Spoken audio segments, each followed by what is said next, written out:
Hello, hello, hello. Good morning, everyone. I know this is an unusual time for me, but mm, desperate matters demand desperate attention. You know, I don't know if any of you have seen this video circulating around about this Muslim senators in the House. The Senate in Nigeria is made up of majority Muslims. Okay, they're made up of majority Muslims. Everybody, or you guys know that already. Now, I'm not a religious person. I'm not, you know, I don't belong to one side or the other. Okay, I'm one of those people who believe that everybody has a right to worship however they choose to. I believe there's freedom to religion. Everybody has a right to worship who they want to worship. If the Nigerian Muslim senators, by the way, the Senate House is made up of majority Nigerian Muslims, can start regulating Christianity in Nigeria,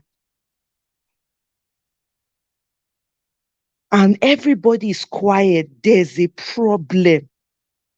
There is a problem because they are not going to stop with Christianity. They will not stop with Christianity. They will regulate every other religion. Bear in mind, with all due respect to all our Muslim brothers and sisters who are practicing Muslim religion in the way it ought to be practiced. But you must understand that Muslim religion, the so-called Muslim clerics, have been responsible for radicalizing a lot of young people in Nigeria.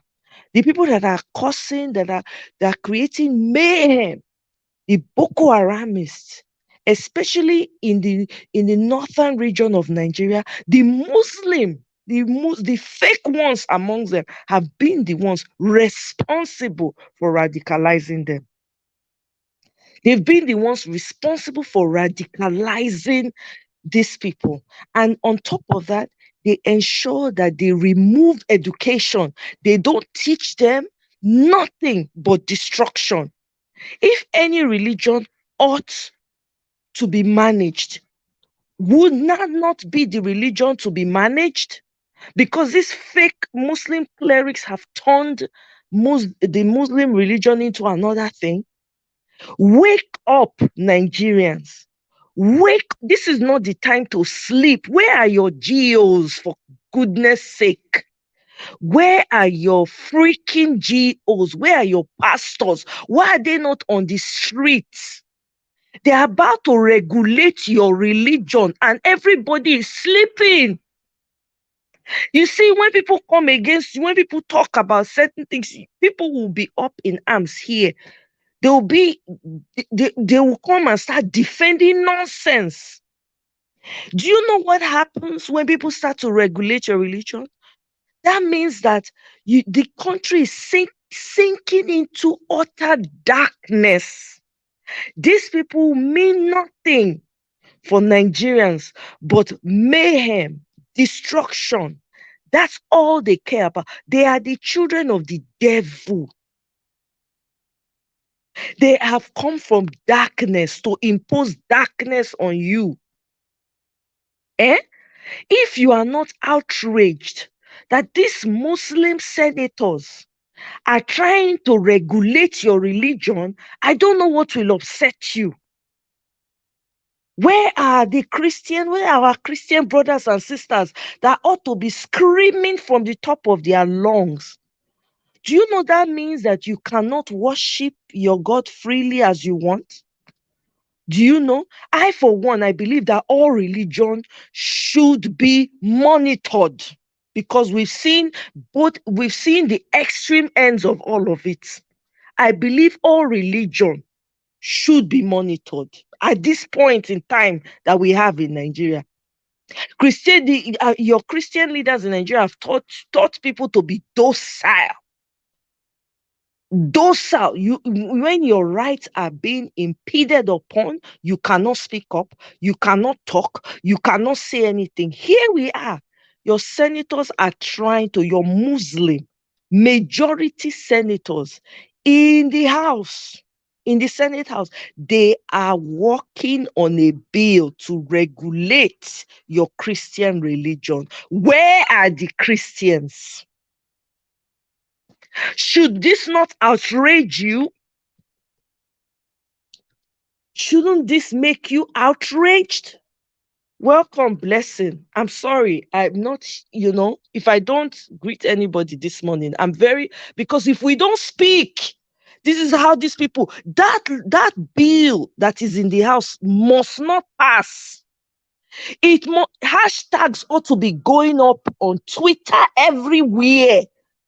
They must not pass that bill to regulate any Christianity, because so far Christianity has not been it has been a problem in other ways, but it has not been the cause of mayhem. They are not the reason for Boko Haram. They are not the reason for the North under siege. They are not the ones who put the North under siege and the country right now as we speak. They are not the ones kidnapping people's children. Till today, we don't know where the 300 girls are, apart from a few that were returned. Where are all the Christians? Where are all the Christians? Where are all the GOs? Where are they? Where are all the Christians that go to night vigil? Where are they? Do you know that there's a bill in the Senate House about to pass to regulate your religion? Do you know that, Christians?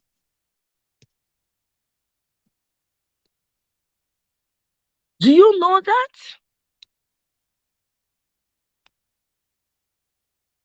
You people cannot afford to be asleep. No one can pretend like they don't know what is going on in Nigeria.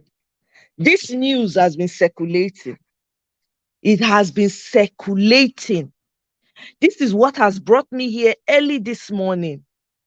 Because if we keep quiet when injustice is being carried out, when one particular group of people they're trying to take their voices away, and we are silent, we are in big trouble. You know that the Nigerian Senate House is made up of majority Muslims. You guys know that. I don't need to tell you. You know that already.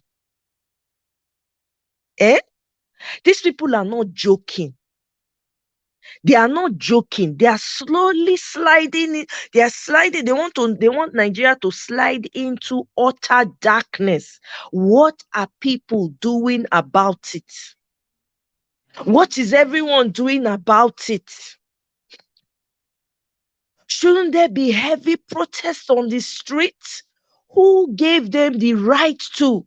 How can a non-Christian want to regulate a religion that they do not belong to? Should they not be busy trying to regulate their own religion that has caused problems, that is continuing to cause problems? Shouldn't they be trying to regulate a religion that says their children cannot go get a good education, should remain poor? Shouldn't they be trying to regulate such a religion? Why would a Muslim, what concerns Muslims with Christianity? That's my question. What concerns them? You all know that Christianity and Muslim religion is not the only religion in that country. There are people who practice other religion and worship God the way they want to worship God. Once they do that, it's not going to end there. It is not going to end there. Matter of fact, let me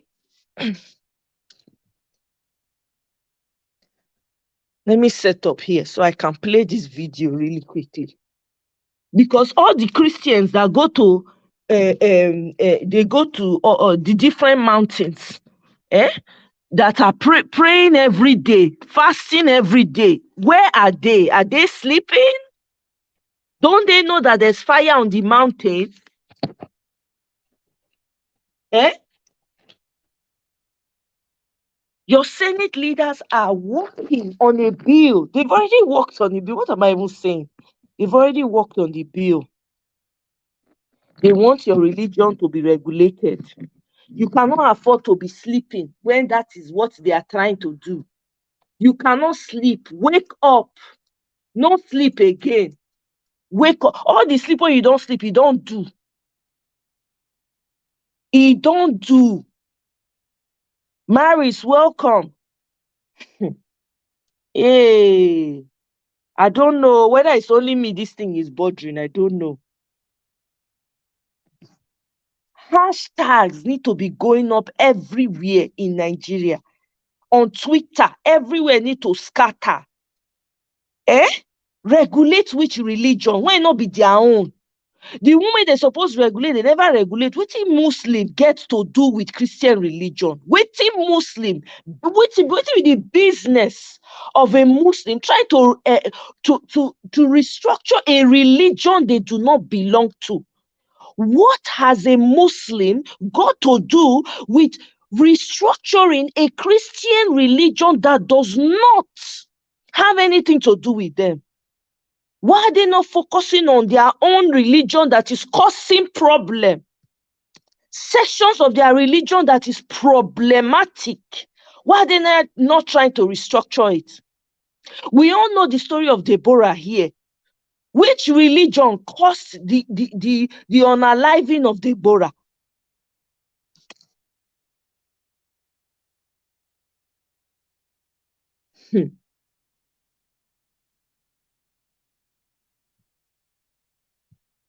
Now clap, now they say they enter dance. These people have already entered the dance, and they are willing to take it to the extent that they can take it.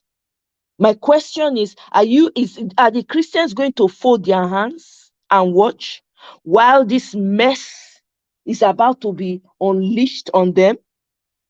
Eh? Are they going to be quiet? Or will some people come out and say, hey, it doesn't matter? Hey, hmm. Hmm. Because this is not funny anymore, guys. This is not funny. It's not funny. I'm trying to organize myself here so I can pull up a video.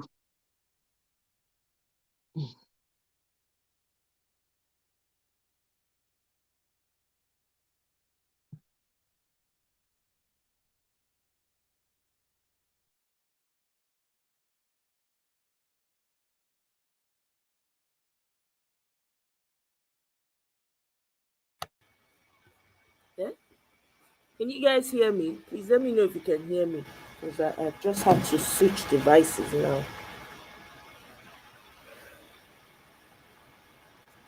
They never regulate their own finish. Now Christianity, now they want regulate. Now Christianity, now they want regulate. They never regulate their own finish.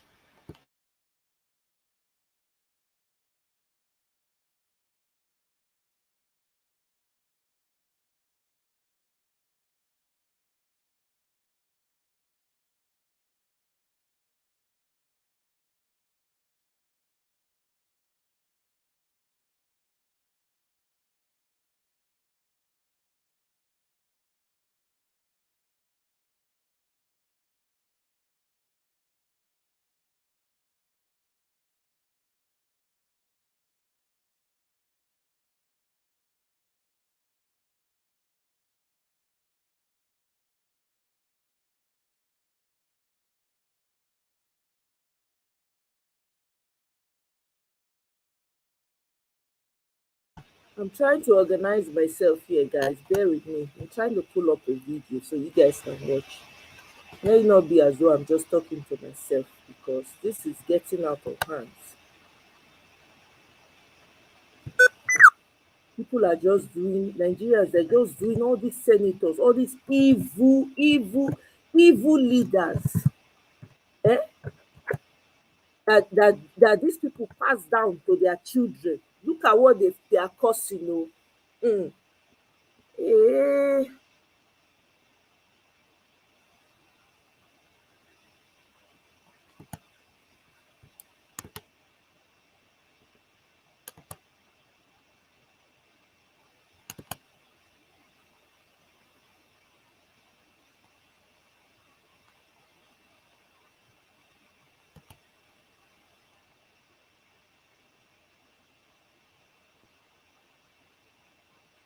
My fellow great Nigerian citizens,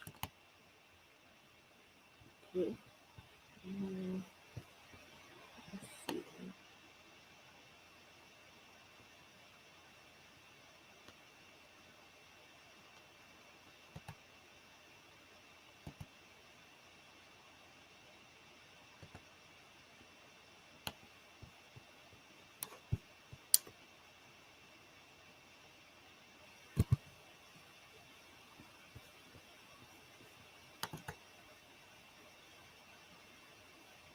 I'm trying to set this thing up.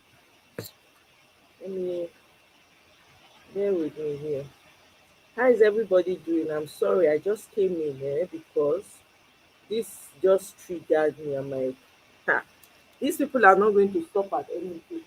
And if we're silent when there's injustice to one, before when it will take over everybody, we will not. This is where we will be. We'll be counting finger. We'll be chewing finger. Hmm.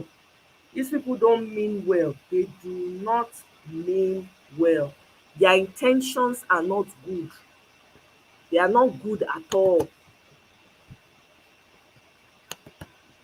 You know, when they want to pass this bill, they don't tell anybody. They will just quietly do it. That's what they do. They will just quietly do it. Hmm. Oh my goodness.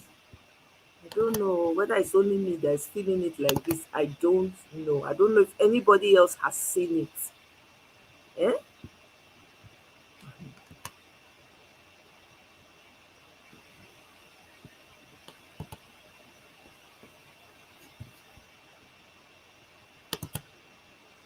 my fellow great Nigerian. I'm trying to share this thing. Why is it?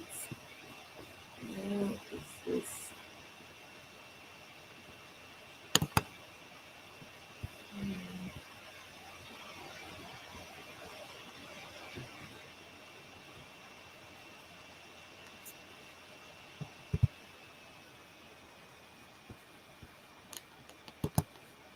Okay, let me just share it like this. Let me share it like this. Okay, so let me know when you can see my screen, okay? Can you guys My see it? fellow great Nigerian citizens, Nigeria is descending into darkness. The idea that a Muslim dominated Senate will be passing a law to regulate Christianity, not all religions, so Christianity, under the pretext that Christian leaders are radicalizing our children, is an insult to the integrity of millions of Nigerians who know for a fact that the religion that has been radicalizing our youth, that has been turning our youth to murderers. I figure you guys can see it though. Oh man, what the heck is this? Let me try this.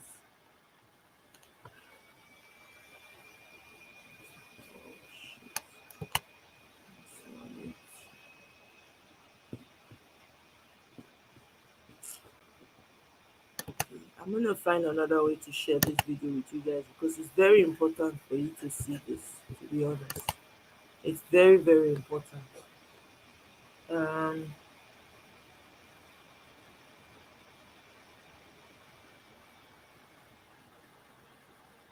every time quiet, quiet, quiet, quiet has not helped us in any way. It has not helped us. Being quiet has not helped us in any way. Look at what being quiet has led us to. Eh? Look at where it has led us to. can we continue like this, for crying out loud? Eh? They are writing loans to themselves, 22.7 million today. Tomorrow, another how many million? And next tomorrow, another one. Next tomorrow, another one. I'm just going to let you guys listen to the video because I don't know. I'm not able to share it for whatever reason. It probably was restricted because they don't want people to know.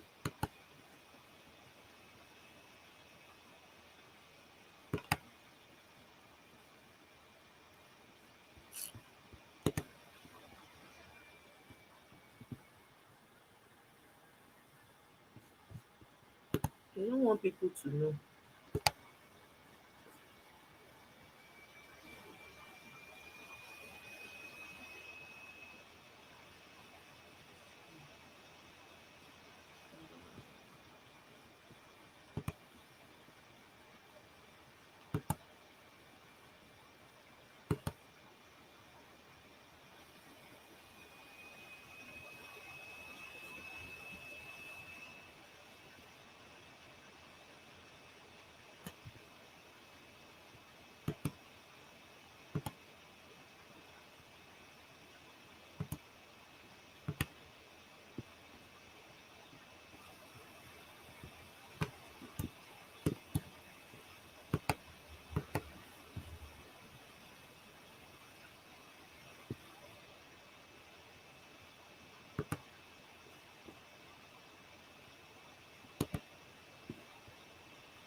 You know, welcome, Atlantic, welcome.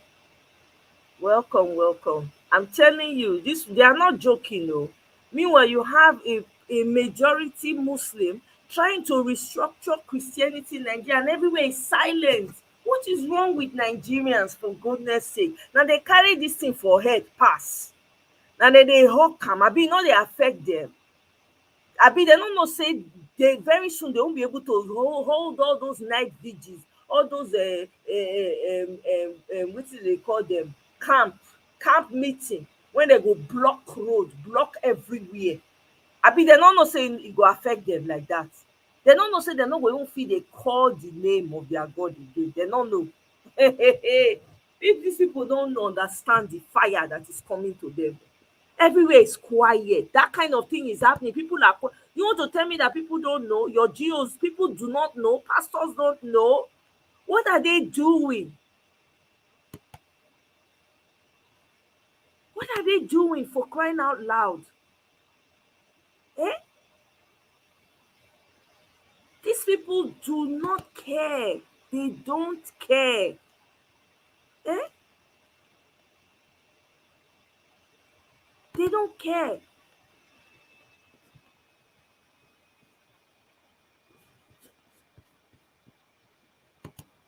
I'm just going to play the video. As long as you guys can hear it, I think. My fellow great Nigerian citizens, Nigeria is descending into darkness.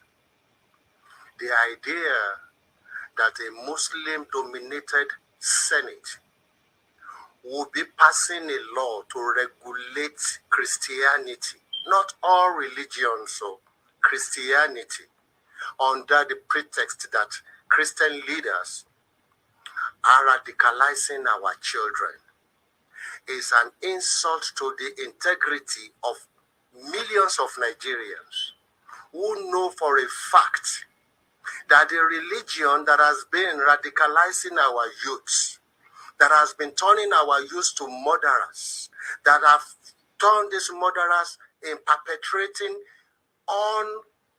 unspeakable violence and brought death to us, is not Christianity. The idea that a Muslim dominated Senate will be passing a law to regulate Christianity is an insult on the democracy that brought them there in the first place. It's an insult on freedom of expression. It's an insult on freedom of speech. is an insult on freedom of worship. Nigerians, I need you to remember that I am not a Christian.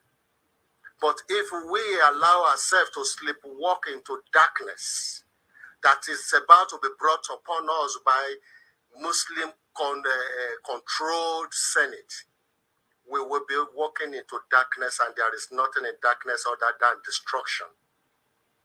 This Antichrist bill must be rejected before it becomes a law. Wake up, Nigeria. Your freedom is at stake. I need to play this video again so that you guys can hear it again, because I don't know if people know the urgency in this matter.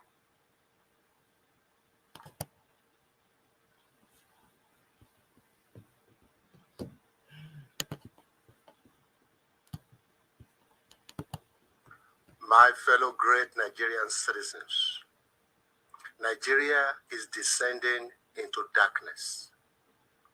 The idea that a Muslim-dominated Senate will be passing a law to regulate Christianity, not all religions, so Christianity, under the pretext that Christian leaders are radicalizing our children, is an insult to the integrity of millions of Nigerians who know for a fact that the religion that has been radicalizing our youths, that has been turning our youth to murderers, that have turned these murderers in perpetrating unspeakable violence and brought death to us, is not Christianity. The idea that a Muslim dominated Senate will be passing a law to regulate Christianity is an insult on the democracy that brought them there in the first place. It's an insult on freedom of expression. It's an insult on freedom of speech. It's an insult on freedom of worship. Nigerians, I need you to remember that I am not a Christian. But if we allow ourselves to sleepwalk into darkness that is about to be brought upon us by Muslim controlled Senate, we will be walking into darkness, and there is nothing in darkness other than destruction. This Antichrist bill must be rejected before it becomes a law. Wake up, Nigeria. Your freedom is at stake. Bless you.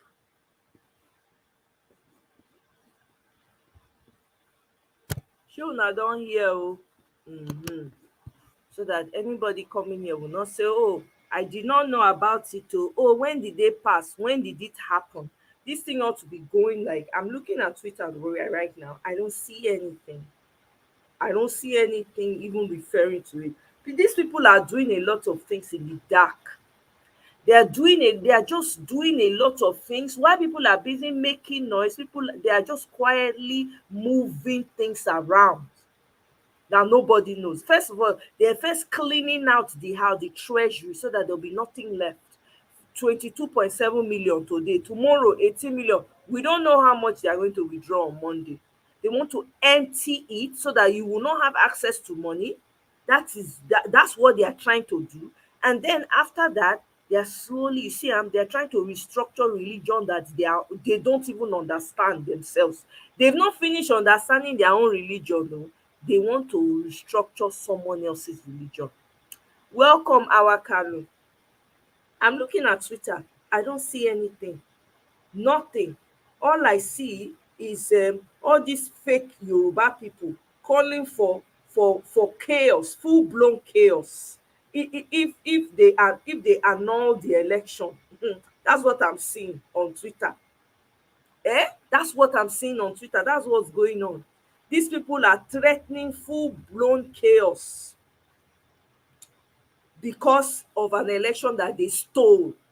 Even in the same breath, the person that wrote this, in the same breath, let me show you something. Ay, ay, ay, ay, ay. Let me show you. Let's just go all the way in. In the same breath, when the person dey write full blown chaos, let me just go here and pull it up so that I can show it to everybody. May e no be like say na only me dey see am. Dis people wey dem dey call for full blown chaos, when the chaos go reach now, dem go disappear. You no go see dem. That's the funny thing. You won't see them. Cowards, you won't see them. Oh, they will come. They are very quick with their fingers. Let the full blown chaos come for where they're not good. You not go see them. See, any annulment of any Nigerian election in Nigeria means full blown chaos and the end of Nigeria as it stands. Not only that, it might lead to one of the bloodiest sectarian crises ever seen in the global south. Talk about yourselves. Don't include the south in it. Talk, focus on yourselves. People will take sides, soldiers will take sides, politicians will take sides, and countries will take sides. It will be along religious and ethnic lines. Una dey hear? Underline, it will be along religious and ethnic lines. Una dey hear am? Dis is their motto. Religious and ethnicity, that is all they talk about. This is what they think is their strongest, their strength to say, right? This is their strength right here. Religious, because that's what they've been using to divide people. It will be along religious and ethnic lines, and that will be the end of their fathers' houses, not Nigeria. For anyone to think the Yoruba, the fake, let me prefix that, the fake Yoruba people would tolerate the humiliation of Akintola, MKO, and annulment of the 2023 election will be a joke taken too far. For those calling for military takeover and annulment of elections because your kingsmen lost election. So we know who they are referring to, right? We know who they are referring to by that.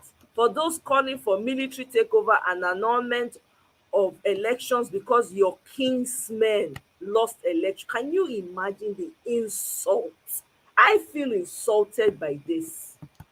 This coward behind the keyboard. If you bring this person out now behind the keyboard, say, come and repeat what you just said on Twitter, you go bow. You no go get mouth again. If suddenly e go be like say dem hold im mouth when e dey vibrate for Twitter now. Be careful of what you wish for, or else you might be inviting the host of hell. Because they belong to hell. They know, so they belong to hell, into an already messed up situation, meaning they already know. You see, when we dey talk say these people know, they already know that they stole the election, and they are trying to justify their stolen election. That's why he's saying, and already he's aware that ballot box were stolen. He's aware people were hurt. He's aware that young lady almost lost her eye due to an election. He's aware that people were unalived and maimed due to this messed up election. Even Afenifere's faction led by Adebanjo will run into exile. Can you imagine? And once the drama starts, fake Yoruba people have been here before, and this time, if any annulment takes place, it is bye bye to their father's compound, because they think that everybody else is on their side. That's what they are failing to realize, because they think that money can buy everybody, because money is buying everybody in their own fake side. They think money has bought everybody. So the people shouting New Nigeria, that will be the end of the Nigerian nightmare as we know it. Oh, so you know it's a nightmare. So you already know, oga. This is not 1996 or 1993. We fake Yoruba people have our agenda We will pursue with our strength and power aggressively or diplomatically, locally or internationally. That is when you understand the meaning of Neo-Yoruba. Neo-Yoruba. Oh, okay. Now we know where you are carrying this thing to. Oh, you are a supremacist group. Okay. Okay, it's getting clearer now. Okay, you are the supremacist group, eh? Okay. Hey, hey, look at these people. All these people that are made, this man now that just came to write this rubbish. If you bring am come outside now, say, oh yeah, talk wetin you talk for Twitter now, talk am again, talk am. You bow, you go lose im voice, you no go see am take talk. All these people, they are lily livered. These people that are coming to type this rubbish, if you say they, if you near them, use your head touch their head alone, they don run. These people, eh? Kene, welcome. Oh, you say wetin bring me come, eh? Make I play the video again since you are just coming. Let me play the video once again, and I want you to hear it, because for all those that are coming in, may not be like say person just wake up this morning. I had to wake up and add my voice, because this is, I don't see anything about it on Twitter. I don't. They're silently doing things so that you will not know. You will not know what they are doing. Evil, evil. Let me play the video again.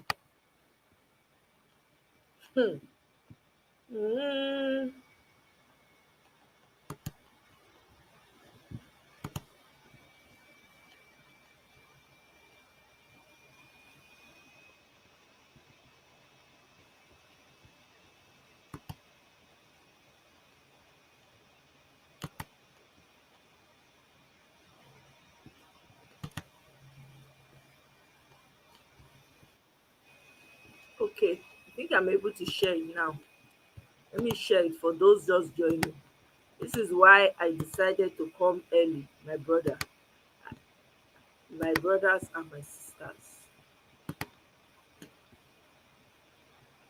Can you guys see my screen? Let me know if you can see my screen. I've shared it though, right? I've shared it.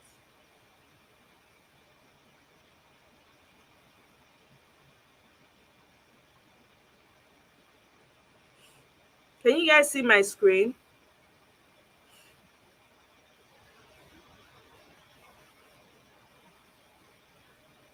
I need to get a yes. If you can see my screen, let me know. Can you see my screen? Okay. All right. Let me play it again. My fellow great Nigerian citizens, Nigeria is descending into darkness.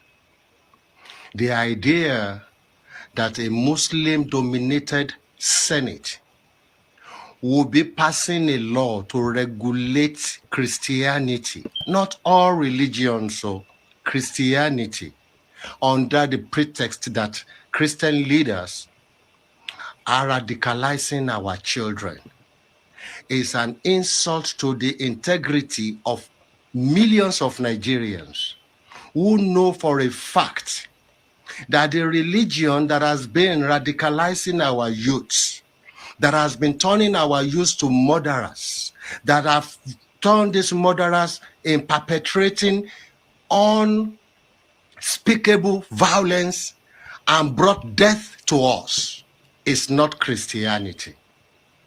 The idea that a Muslim dominated Senate will be passing a law to regulate Christianity is an insult on the democracy that brought them there in the first place. It's an insult on freedom of expression. It's an insult on freedom of speech. It's an insult on freedom of worship. Nigerians, I need you to remember that I am not a Christian. But if we allow ourselves to sleepwalk into darkness that is about to be brought upon us by Muslim controlled Senate, we will be walking into darkness, and there is nothing in darkness other than destruction. This Antichrist bill must be rejected before it becomes a law. Wake up, Nigeria. Your freedom is at stake. Bless you.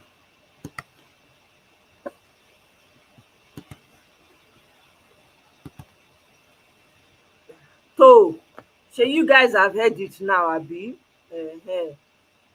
So I mean, we can't just fold our hands. I'm expecting that everywhere, all the so-called everybody should be on the ground. You see, when we are shouting, you people, more na know wetin una dey do. Make people know who they vote for, why they vote for the person. E don dey clear now. Is it getting clear? Is it clearing up?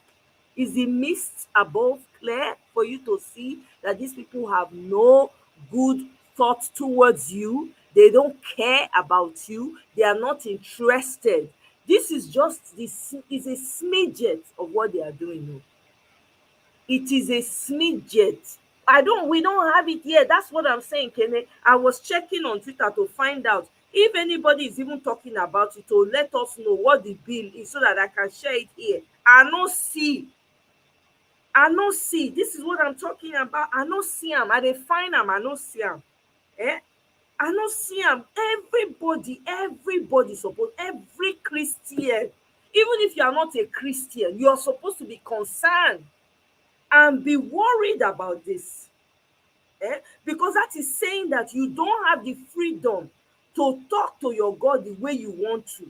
The people that are the most radicalized are from their own side. They are not worried about that. They are busy worrying about a religion where people are already docile. The people that are preaching it already preach docility. They won't come add join them.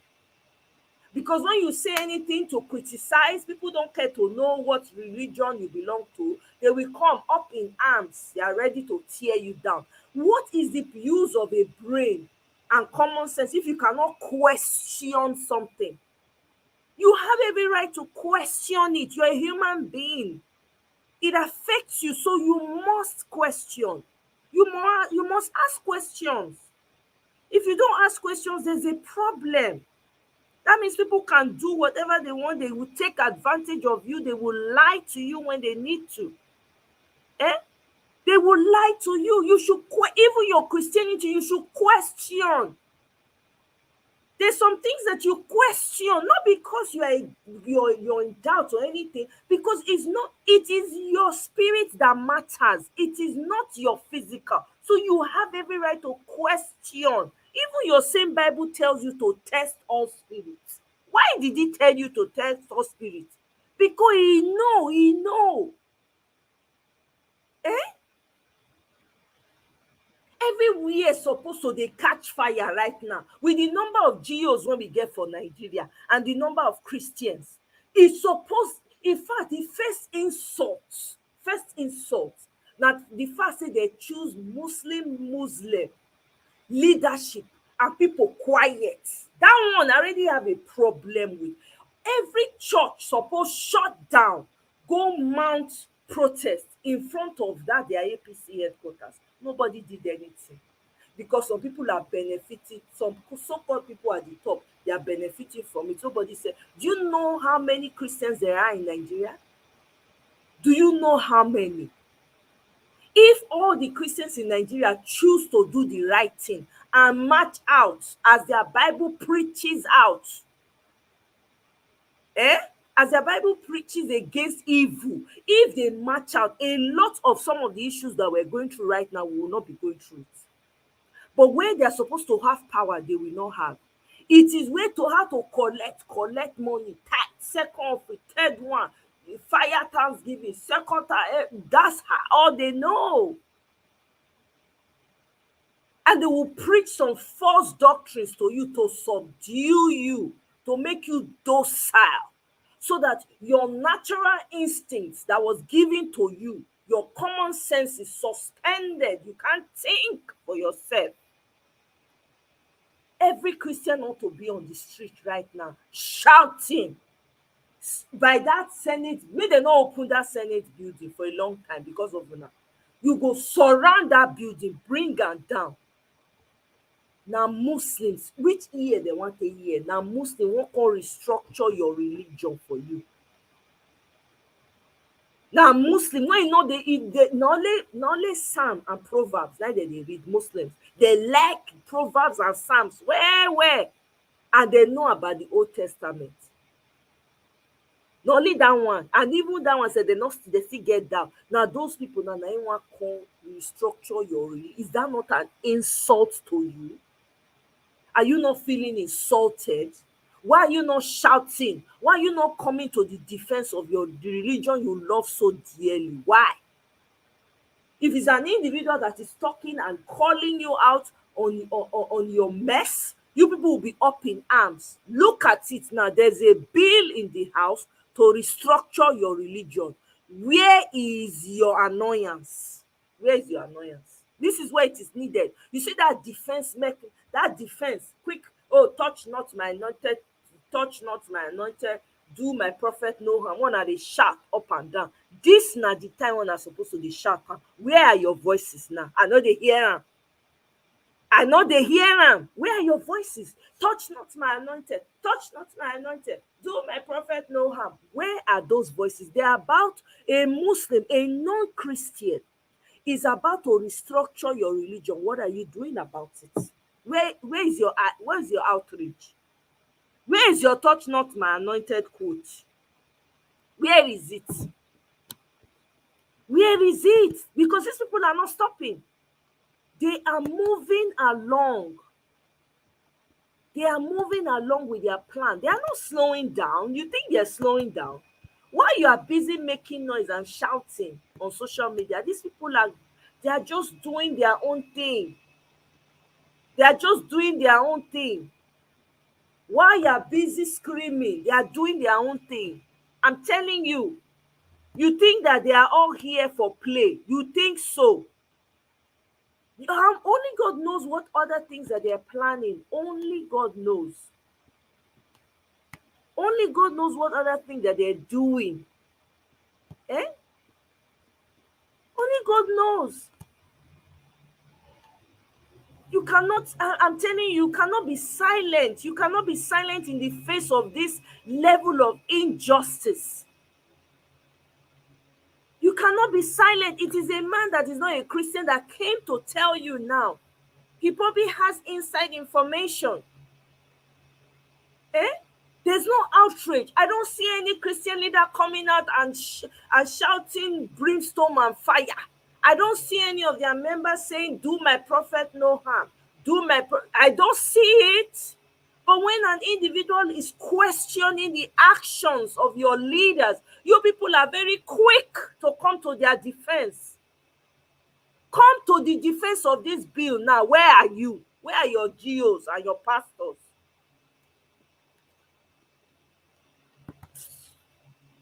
I beg. I'm telling you, Atlantic, when are we going to wake up from this sleep, this deep sleep? When are we going to wake up from it? When? They are sinking your society deeper and deeper into a pit. They are sinking it into a, very soon you cannot practice the way you want to. You cannot pray the way you want to. You cannot move the way they are restricting you in every way. There's no outrage. Everybody is silent. Everybody is silent. How long can we continue like this?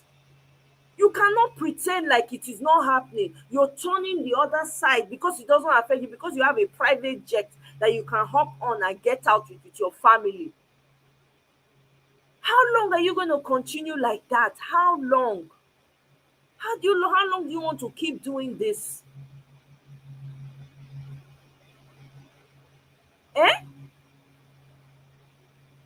Should we call this a punishment for your lackadaisical attitude? Should we translate it as a punishment? Because you guys are very quick to explaining everything. Oh, it's the will of God. Perhaps this is also the will of God.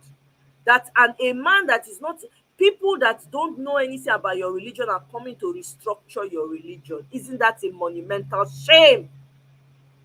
Is it not a monumental shame?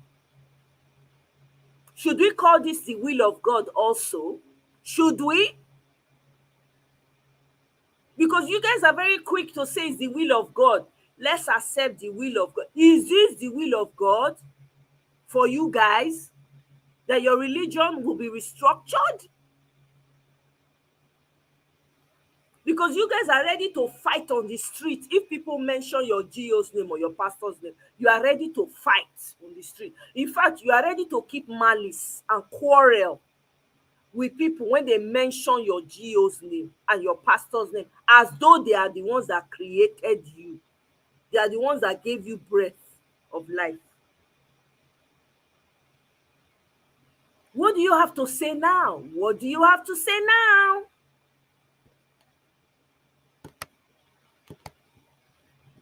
On to other matters. Let me play this one.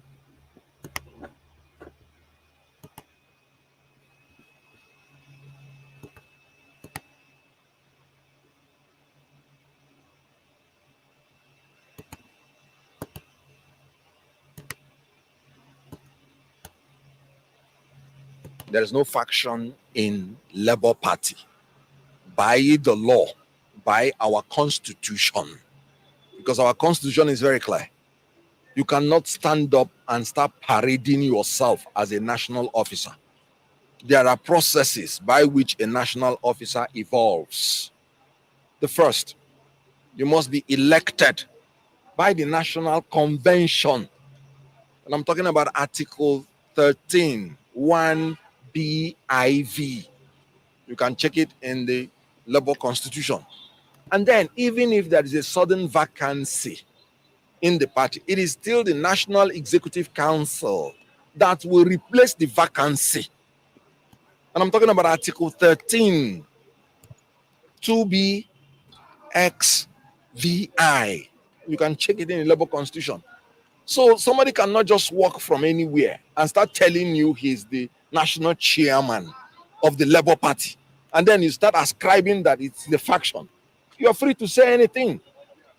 So please, we just have the legitimate party officers that are meeting in the National Party House. Now, these are the different leanings of Labour Party. You have the TUC, you have the NLC, then you have the National Working Committee, then you have the National Convention. Please, the people you call faction, which of this leaning is backing them up? You might be asking yourself, can you actually create high quality live streams for free? You know, when they came in here to break into this office, and what they did was illegal. They said there was a purported ex parte order. Excuse me, and I talk as a lawyer. If a judge or a court gives an order, you as a human being do not have the right to enforce it. You cannot take the laws into your hands. Everybody is expected to obey the order of a court. If the people that are concerned do not obey the order, you go back to court for courts to enforce their order. If you go and break in yourself, taking the laws into your hand, you are a criminal that has committed a criminal offense. Breaking into people's property is a criminal offense. So they criminally broke into this office.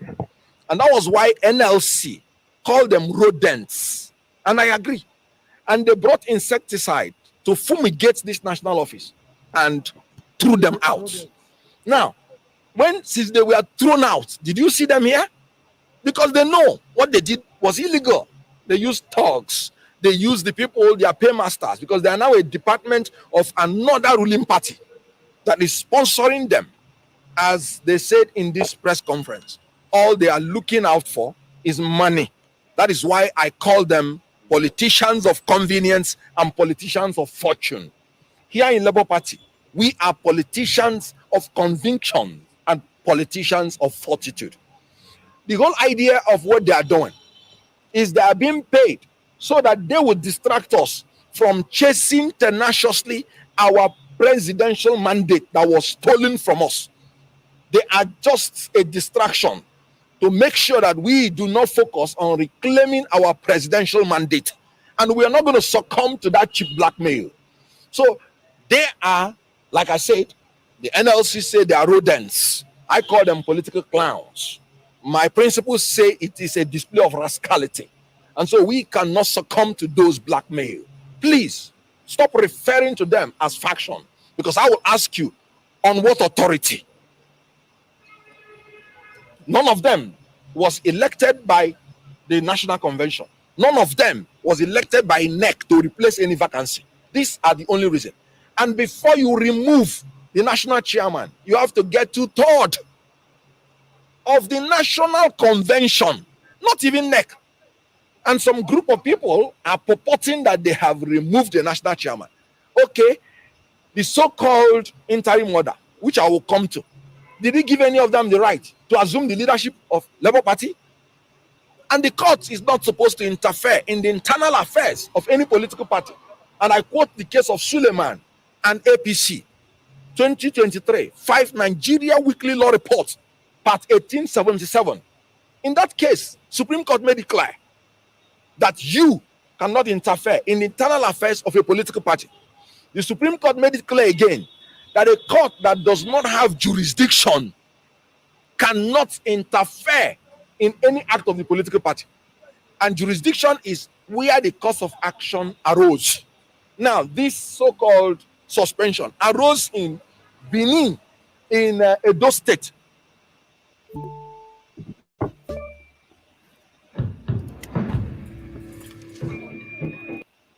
What has the court in FCT to do with an issue that arose in Edo State? Now, look at the trick. They want to tell you it is not about what happened in Edo State. It is about one allegation of crime. Go and read the originating summons, and I have it here. The first paragraph was talking about what happened in Edo State. The originating summons filed in FCT court. That is enough for the court to decline jurisdiction. That is the only civil issue that was there. And the court in Edo has given a restraining order, restraining anybody from tampering with the work of the national officers of Labour Party. And that order is there. The court in FCT has coordinate jurisdiction with the court in Edo. And so if you have 2 court orders, you have the right to choose anyone. 2 court orders of coordinate jurisdiction. You have the right to choose anyone that you would want to obey, especially when you know that one obviously has no jurisdiction. And now, a judge used the instrumentality of an ex parte order to infringe on the civil rights and obligation of a Nigerian citizen. This is illegal on its own. An ex parte order is the order of a court on the application of a party without notice to the other party. So it is an order you get without hearing from the other party. You and I know that the law is that you cannot punish any Nigerian citizen unheard. It's against fair hearing. Section 36 makes it a fundamental human right that every Nigerian citizen is entitled to be heard before his civil rights and obligation is tampered with. Section 36, subsection 1. Then section 36, subsection 5 made it clear. When a Nigerian is charged with a criminal offense, he is presumed innocent until he is proved guilty. But look at a court using an ex parte order to condemn a Nigerian, to punish a Nigerian when you have not even heard from him. That is legal blasphemy. So the issue here is that is an abuse of ex parte order, which Supreme Court has been hammering on. If you want to use ex parte order, you use it sparingly to defend an applicant from an injury of a great nature, from an irreparable damage that will happen to him before you hear the other party. I'll give you an example. Government wants to demolish your property, and you know they've not given you notice, and you know they don't have any right to do it. They just want to victimize you.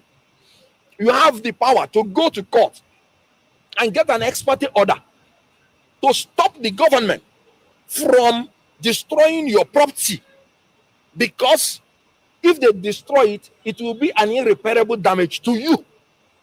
Brush your teeth in 30 seconds with this incredible $89 device. This is an extremely high-tech $600. And it has to be so urgent that the government wants to do it within 7 days, meaning the court will not have the opportunity to hear them before they do it. That is when you use ex parte order.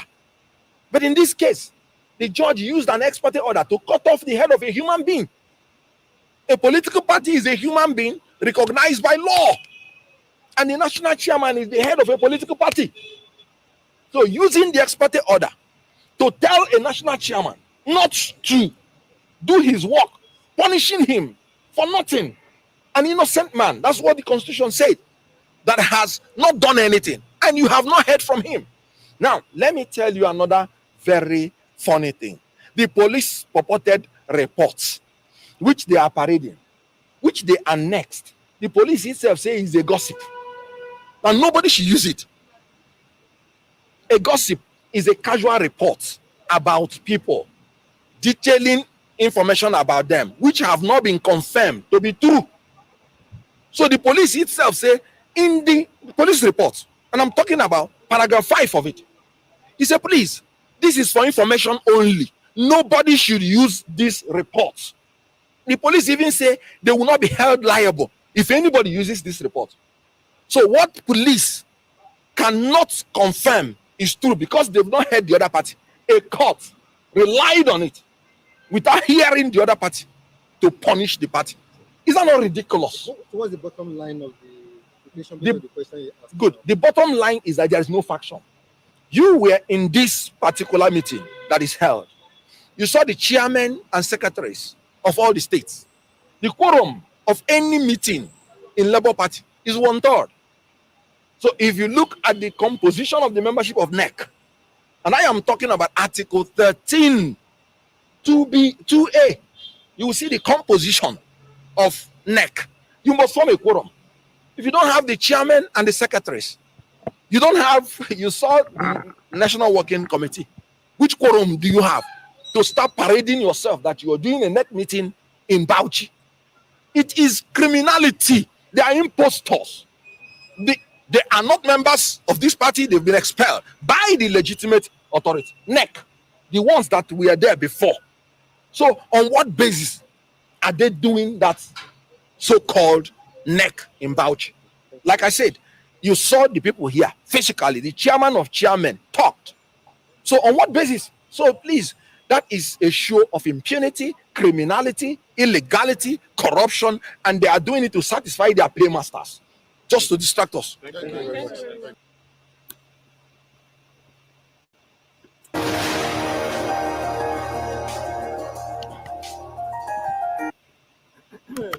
I want us to intentionally line this up because I wanted us to listen to it as well.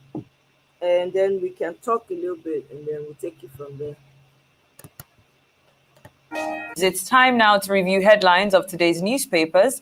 And of course, we're going to be starting with this day, of course, the newspaper of record. Yes. Where the lead story today says Peter Obi, I must become president of Nigeria. If not today, tomorrow. And the quote below the headline says, anyone who thinks I'm in transit is wasting his time. I'm not in a hurry to become the president, but I know it must happen. He actually say that. Well, he actually said it. It was at a book launch in Noka. I think the title of the book is Peter Obi, Many Voices, One Perspective. That was in his home state of Anambra State. I think this is, there are two ways to look at this. Peter Obi is saying, I want to be the president. He has always said he's not desperate to be the president. But here he's been emphatic to say that if it is not today, I know that I must be president. But the flip side, through which people may want to look at it is he admitting that reality has done already and that a new president will be sworn in on May 29, and that the courts might not upturn the decision of INEC. And if that is the reality, what Peter Obi is therefore saying is that, I've put in a good fight, but I may not be president now, but I'll still be president. Which will be the best approach that politicians have, really. I mean, President Buhari ran 3 times before winning, in 2003, in 2011, and in 2007, 2003, 2007, and 2011, before winning in 2015. So Mr. Obi won't be saying anything new. Wait, so Kene, tell me, you said you saw this clip this morning. I swore I will not watch this Agbado man again. Why do you say that? Is it not a good watch? Let me know in the comment section, so I no go waste my time too, and our time, and everybody's time.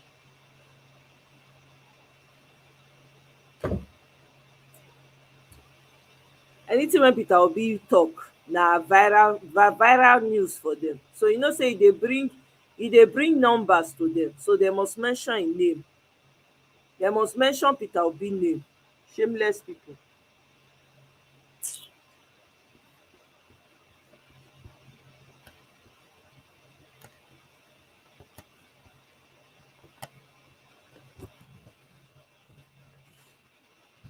I dey wait for your explanation. No. Okay. Look, they play the video, they go there. If you can be president now, who says that you cannot come back in 2027 or in 2031, depending on when it is your time to be president? Not everybody will be like Asiwaju Bola Ahmed Tinubu, who each time he does something once, it clicks. He ran to be senator in 1992. It worked. He became a senator. He ran to be governor in 1999. He became a governor. The only time he ran to be president is now president-elect and will be sworn in May 29. Not everybody will be like that. There will be people like Buhari. After 3 times, he wins. There will be people like Atiku. After 5 times, may still not get it. And then, Peter Obi will also define how his own political trajectory is. So if it is not today, it can be tomorrow. Other stories on top of the lead one, 25% votes. 5 FCT residents ask court to stop Tinubu's installation, extend Buhari's tenure. Those are private citizens going to court to say that by their own understanding of that constitutional clause, if you do not secure 25% in FCT, you really will not have fulfilled the requirements to be declared the winner. It's part of the petition.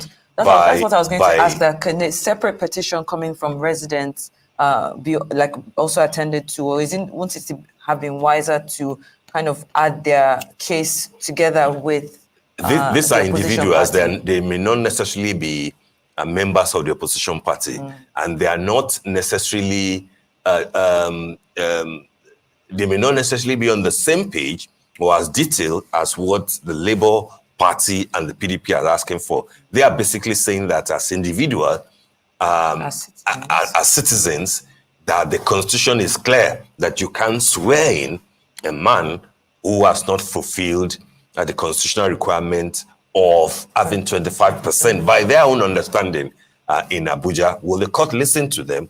The danger here is that if the court says, no, you don't have any ground, will that be a factor in the petition? Because once a court, strikes it out, maybe that will have a telling effect on what both the PDP and the Labour Party especially are asking for in the court. On top of the masthead, Shettima meets elected APC lawmakers over zoning once against rancor. That's the proper thing to do. We know that the chairman of the party, Senator Adamu, is saying that it's obvious that they didn't consult widely and that they have left out an important zone, which is the North Central, in the way that they have distributed offices for the National Assembly principal officers. But hey, we've got another group coming out with a roundtable insisting that the North wants both the Senate presidency and the Speaker of the House of Reps. That is their own definition of being fair, but we'll see how that happens. And they are threatening that if the party fails to grant them that request, then they will divest, their interest and investment, when it comes to the next elections. Let's see how that pans out. On the window, presidency, Buhari's relocation to Glass House, standard routine for outgoing president. That's No, I don't want to hear any more of this crap. These people are jokers, seriously. Of course, Peter Obi won the election, and of course, he will be president. So, now their own they talk. Welcome, Mr. AA. How are you doing? Happy Saturday to you. Yes, Connor, how are you? It's me, Mr. Alice. Oh, Mr. Ah! Now you go to these guys. How are you? AA can mean, it can also mean Alice, all right? I know. I know. That totally took me unaware. Yes, I catch you for there. I catch you. It was intentional. I don't want you to just know that I'm the one. Then I'm coming. Oh my God! Happy Saturday. Good to have you here. Yeah, good to be here. Thank you for the opportunity. Welcome now. Thank you for the opportunity. I'm grateful. Thank you for allowing me to your platform. Absolutely. So did you listen to the video I shared earlier? Yes. I've been listening for a while now. Tell me like 5 So my brother, what do we have to say to this? Because so first of all, let me greet those on the comment section, my fellow panelists and viewers worldwide. As far as I know, these people, I don't know the kind of country they want to give to the younger generation. I don't know if they think, including the media, I mean the mainstream media, do they really think? I know they are doing their job, they are being professional. Sometimes I just wonder what is wrong.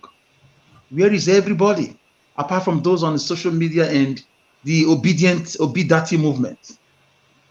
So are you telling me now that our younger generations, like 19s, 20, 25, 23, 30s, they should go and be doing drug and think one day they're going to be a president? Is that what they are telling us? This is the callous, activities of the so-called northern oligarchy that are controlling the Nigerian state. This is why I dare to say there is no Nigeria. It's just a conglomeration of oligarchs running the show.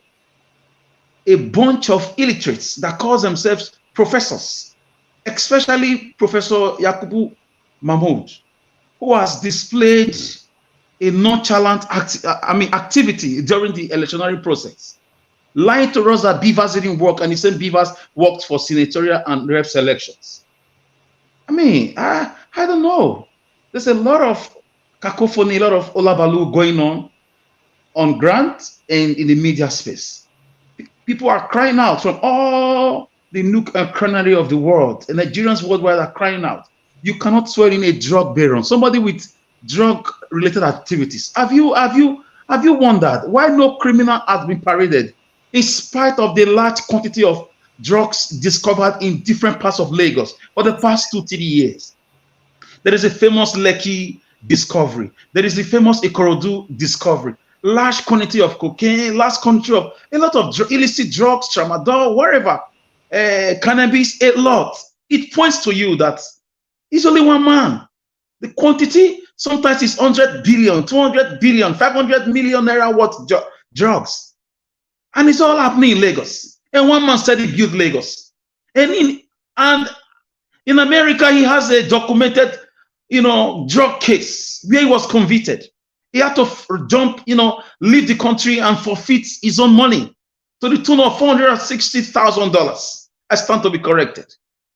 And the same man, how did he become a senator? How did he become a governor? Now he wants to be a president. I don't get it. So the country there is no country. Obafemi Awolowo once said it when he was asked about Nigerian nationhood. He said Nigeria is not a nation. It's a mere geographical expression. A group of ethnicity, a group of countries brought together as one by the colonial masters. And the effects of the forceful amalgamation of 1914, the effect of the 1897 invasion of the Benin Kingdom, the effect of the Opopo Kingdom annihilation, the effect of the southern and northern protectorate of the Nigerian state, is what we are grappling with. is what Ojukwu saw, and he called for a division of the country because it is fraudulent. It is one-sided. It is not working, and it will never work. There is no Nigeria. Nigeria only exists in the mind of the poor. Obi is the only person that has come to try to bring us together for the first time since 1914. Why did you think the Aba Women riot took place, where women fought and died with their colonial masters over taxation, double taxation? Why did you think Momifumi Layoram Sekuti led a protest about universal adult suffrage? Why did you think Odumengo Ojukwu called for war, protecting his own side of the social misfit called Nigeria, protecting the eastern region? Because he didn't call for war, he called for a meeting of the leaders of thought. Awolowo was there. A lot of great people were. Even Wole Soyinka, who is shameless today, he was in that meeting as a 23 years old young man in 1966, before the war in 1967. That we are not the same. These guys belong to the Usman Danfodio ideology. They don't believe in education. They don't believe in progress. They don't believe in human rights. They don't believe in the protection of the girl child. They don't believe in growth and so on and so forth. Ojukwu saw these things as an historian, history graduate from Oxford University, a first class. So he foresaw these things. Somebody told me that the greatest course to study in school, all courses are very important, but the greatest is history. Don't play with historians. What he saw is what we are all going through today, about almost 70 years later. So something is not right with the way they broad daylight robbed Obi of his mandate. We all came out united from Yola all the way to Lagos, from Edo State to Kano. Everybody sang one song. We were voting against intimidation, against all odds. We came and collected our PVCs, against all the antics. Now, broad daylight, you steal this mandate. And you even stole it, bad enough. Now you want to install an INEC selected drug bureau with all the charges. That man reading that news, telling us Obi said he will be a president one day, if not now, later. That is media. For me, it's a media antic. They can misinterpret everything. If Obi sneezes now, everybody responds. If Obi is sleeping, everybody responds. If Obi is somewhere, everybody responds. The guy has become a Nali Matangere, a 21st century concept of the Nigerian new nation, that leaders are being born. 7 months, it produced about 38 National Assembly members and 1 governor. It has never happened. So something is happening. We will get our mandate back. And I'm sure the judiciary, in law, there is this saying that judges are not predictable. Judges are not predictable. And it's going to work on our favor this time around. They can't be having their way. If they manage to bundle themselves through, how are they going to face Nigerians? In spite of the ethnic bigotry that happened in Lagos, how are they going to face Nigerians? How are you going to face the Igbos that you provide? Openly, burnt their shops, kill them, call them names, ask them to leave Lagos. How are you going to do that? How are you going to face the Edo people that gave obedience, that labor room that bettered this Obidate movement? How are you going to face those that voted in some parts of the West, like Ekiti? You stole their vote and gave it to drug baron. How are you going to face everybody? Or in Abuja, that Obi defeated them in their own backyard. How are you going to face them? It's going to be a very, very, turbulent period. And the most anticipated and predicted second civil war may just be loading.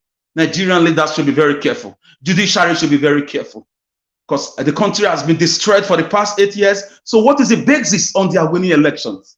Have you seen people who vote for people that kill them, people that rape them, people that kidnap them, people that stole their money and took these monies abroad? Nobody does that. So how did they get their votes? These are their imaginary or mystical, mystic votes they gave to us. So Nigerians are watching, home and abroad. The whole world is watching. I know some international community have corrupt interests, like especially Britain and France. They are doing their own chess game from Paris and from London.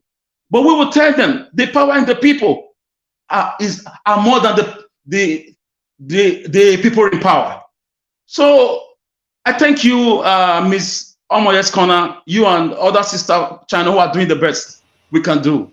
Keeping the fire burning on the social media is a great. It's great, and it's hitting them really, really, really, really bad. I've never seen where a drug baron become a president in a nation with more than 50 million graduates, with more than 10 million PhD holders, with more than 25 million school set holders. I don't get it.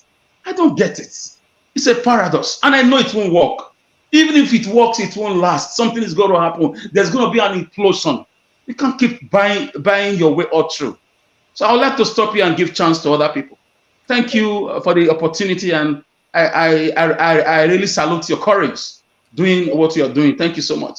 Thank you very much, Mr. Alex. You know, I appreciate you a lot. Thank you so much for your submission there. I'm just, you know, bothered by the fact that these people, these Senate people that are majority Muslims, have the audacity and the effrontery, aside on top of the disrespect, to say that they want to restructure a religion, another religion that has nothing to do with theirs. Is that not madness? I've been looking out for the outrage. I have not found. I looked through Twitter, nothing. This person that came to provide this information is probably an insider that knows, and is not even a Christian. Everywhere is silent. Where are the GOs? Where are the pastors? If they start to regulate the religion, do you know what that means? Already, the way the religion is being preached to people is to make people docile, to suspend their common sense. People don't come into the fullness of who they are because of the way the message is being taught. You know, this needs to, like, everywhere needs to be on fire right now, on top of what these people are trying to do. Because let me tell you, with all the noise that's going on, they will quietly do these things. Nobody would know. Is this what we want as a society, where you cannot practice your religion the way you want it? Where you cannot serve your God the way you want it? It is madness to me. The disrespect is just too much. I don't think any society has experienced this level of disrespect, especially when it comes to Nigeria. Who are they? Is their religion not the ones that are busy breeding Boko Haramists, that are breeding destruction upon the people? Whose religion ought to be restructured? Is it not theirs? It's in need of a rehabilitation, where you have millions of children that have to depend on arms. There is something fundamentally evil about that. And nobody is saying that. No, I don't see any GO coming out and shouting and going on protest on the streets.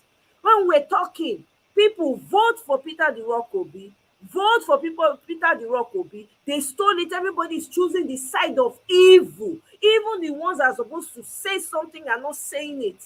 Are they seeing it? Are they hearing it now? That you're about to lose the religion that was borrowed in the first place. Anyway, you're about to lose it if you don't speak up. Thank you very much, Mr. Alex. So honestly, I really appreciate your submission. Mr. One Love, go ahead. Can you hear me? Yes. Yes, about that religion thing, that can work. Yes, I know they are scheming, they are plotting, they are doing that can work. Listen. There is something that nothing is more dangerous when you keep oppressing a good wife. The day a quiet and a humble and a submissive wife, the day she will mean you, the day she will totally give it up on you, it's going to be disastrous. It could be your dead body. These leaders don't know what they are joking with. Nigerians have been so abused in every ramification of life, in every area. Things that government give to their citizens, they don't even get the smallest. The only thing Nigerians get is passports through their nose, and the passport is like a card. So for me, according to my studies, in fact, it's even long overdue when this abused wife is going to give up on your case, you're in trouble because she cooks your food. She knows everything about you. It's going to be a big problem. And we are at that point right now because of the living conditions. So this something got to spark up that pain. Something is coming. It's going to be very small, with or without the geos. Leave them alone. God said I will raise stones. So for me, those who are benefiting from the evil men in power, evil women in power, the doomsday is close and nobody will be spared. Mordecai told Esther, do not think you are safe in the king's palace. God, if you will not save us now, God will raise another savior. And you will not be spared. A deliverer will come. It will come. So they are lucky Obi is a calm person. The disaster almost came last 2-3 weeks. Obi told us to calm down. That was what saved them. It almost happened under Goodluck Jonathan. He said, my political ambition is not worth the blood of any Nigerian. So it's coming. We are getting closer. It's coming. They know. This is why they keep buying ammunition, keep buying fighters. It won't save you. Weapons don't save most times. They don't. When the Roman Empire were defeated by the barbarian were just, they were like a write-off people. But they were determined. They brought down a whole Roman Empire. Barbarians. Go and read that history. And Nigerians are smarter than the barbarians. Just a matter of time. It's not a matter of if, it's when. And we are close. Because of the harsh living conditions, coupled with the weather conditions, coupled with the cataclysm around governance, impunity. We are used to it now. We are just waiting for that spark. They could be the one to spark it up by themselves, maybe through religion or through whatever. I don't know, but it's going to come. Thank you. Thank you very much, Mr. Alex. I really appreciate your submission, honestly, because something has to give. We cannot continue like this. This is madness. This is like somebody spitting in your face and say, what will you do? What can you do? They've been doing it now for a while. No more. Mr. One Love, welcome. Happy Saturday to you. Good morning. Yeah.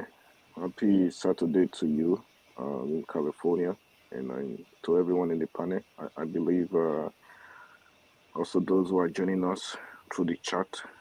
I think Mr. Alice, I'm not sure where he's joining us from. Good morning, Mr. Alice, to you.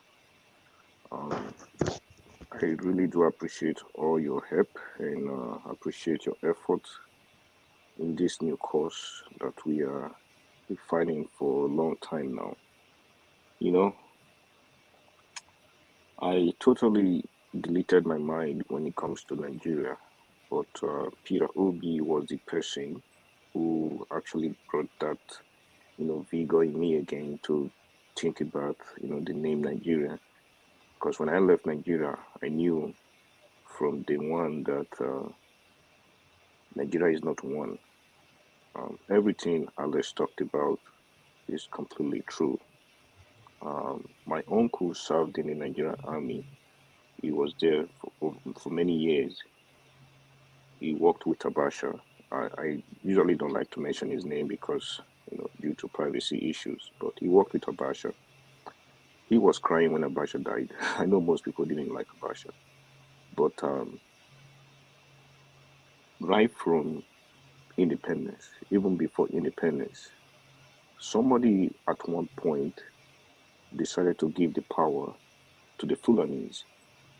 And that is the problem we have today. I can guarantee you that my uncle had to change his name in order for him to fit in some position when he was in the Nigerian army. He's an Edo man, but when he was in the army, he had to change his name. Because if you don't practice your religion, if you don't practice what they preach, if you don't behave and talk and act like them, you are in big trouble. If you think I am lying, just ask anybody who is in the Nigerian army today. Ask those Easterners, those Southerners who are in the Nigerian army, what they are going through. This thing that I'm telling you is still happening till now in Nigeria. If anybody is going to come out and tell you that we are one, that's a big deceit. I'm not going to take it. Because the guys, the Fulani Caliphate, those who are on top, those who know what is going on, those who want to keep Nigeria where it is, they might come out and pretend as if we are on one, but they are benefiting from this whole, combination of the British experiment that we have today. They know what they are getting from the South. They know what they are getting from the East. That's the reason why they don't want to let it. They don't want to let us go. You know, if they have 1/4, even 1/5 of what is available, the resources that are available in the South and in the East, they would have divided the country long time ago. You know, but they believe they are the ones that are to rule the country, even though they don't know what is going on, even though they don't know. Some of them don't even know how to spell their name, but they are ministers of education, they are ministers of sports, they are ministers of this and that. You know, just look at Buhari. All of the cabinet, he had all of his people there. You know, he never even cares if these people are qualified or not. He doesn't care if they know what they are doing. That's the reason why we have the problem we have today. But because they believe they are the ones that are supposed to rule the country, they don't want to let anybody talk. They don't want to let anybody go. But I believe, you know, the time has come for us to wake up. You know, I'm not against any form of religion, but I don't believe any religion should be approaching another religion. You know, I'm not for Christian or for Muslim or for Buddhism or for anything, but I don't think anybody should be oppressed because of the religion that they practice. If they think they can Islamitize Nigeria, if they think they can make everybody practice their religion, which for me, it has always been their goal from day one, if they think they can do that, I think that's a big mistake, because I don't think anybody is going to sit down and allow you to force them to do what they are not supposed to do. I don't think anybody is going to let you force him or her to marry who they don't want to get married to. So for me, I think it's about time for the Christians to wake up, you know, and understand that we have a big problem. And this problem didn't just start from today. The problem started a long time ago. Exactly. You know, we looked at them as if they were uneducated. Oh, this Fulani, this house. Look, the Hausas are not even the problem, because the Hausas have their own. They have their own type of what is it called, Islam, that they practice. And the Yeah. Fulanis, when the Fulanis came, they oppressed them and forced them to practice their own form of Islam. So the problem that we have in Nigeria is not even the Hausas. The problem that we have are the Fulanis. Now, these guys have spread all over Nigeria. When I was in Nigeria, I've never seen a place where a guy who is a header, who is carrying all of these what is called cattle around the countries with AK-47. I never saw that. I never saw it. I remember when we're sorry to interject, one love. I remember when I was much younger, we used to sometimes have to walk to school. You see the cattle rearers on the road, right? Yeah, With the cows. Where they're coming, once they see you coming, they will come in front of the cattle and yes, push them and kind of to lead try to them protect them. Yes, to one side to protect them from you. I mean, protect you from the cattle. I never saw them with weapons. They just had their long stick that they carry, and yes, maybe a small dagger. That small dagger that they usually hold. They put in their yes. pocket. Those people were the friendliest people. I remember People, seeing it as growing up. exactly. Hmm. But now, oh yeah, let me tell you, if you kill one of those cows now in any part of, let's say, Edo or Imo or any of those places, those guys will come after everybody in that town. They might even level out everything Oh yeah, because of one cow. yeah. Now, you have to understand that these guys value their cows more than human life, and they don't care.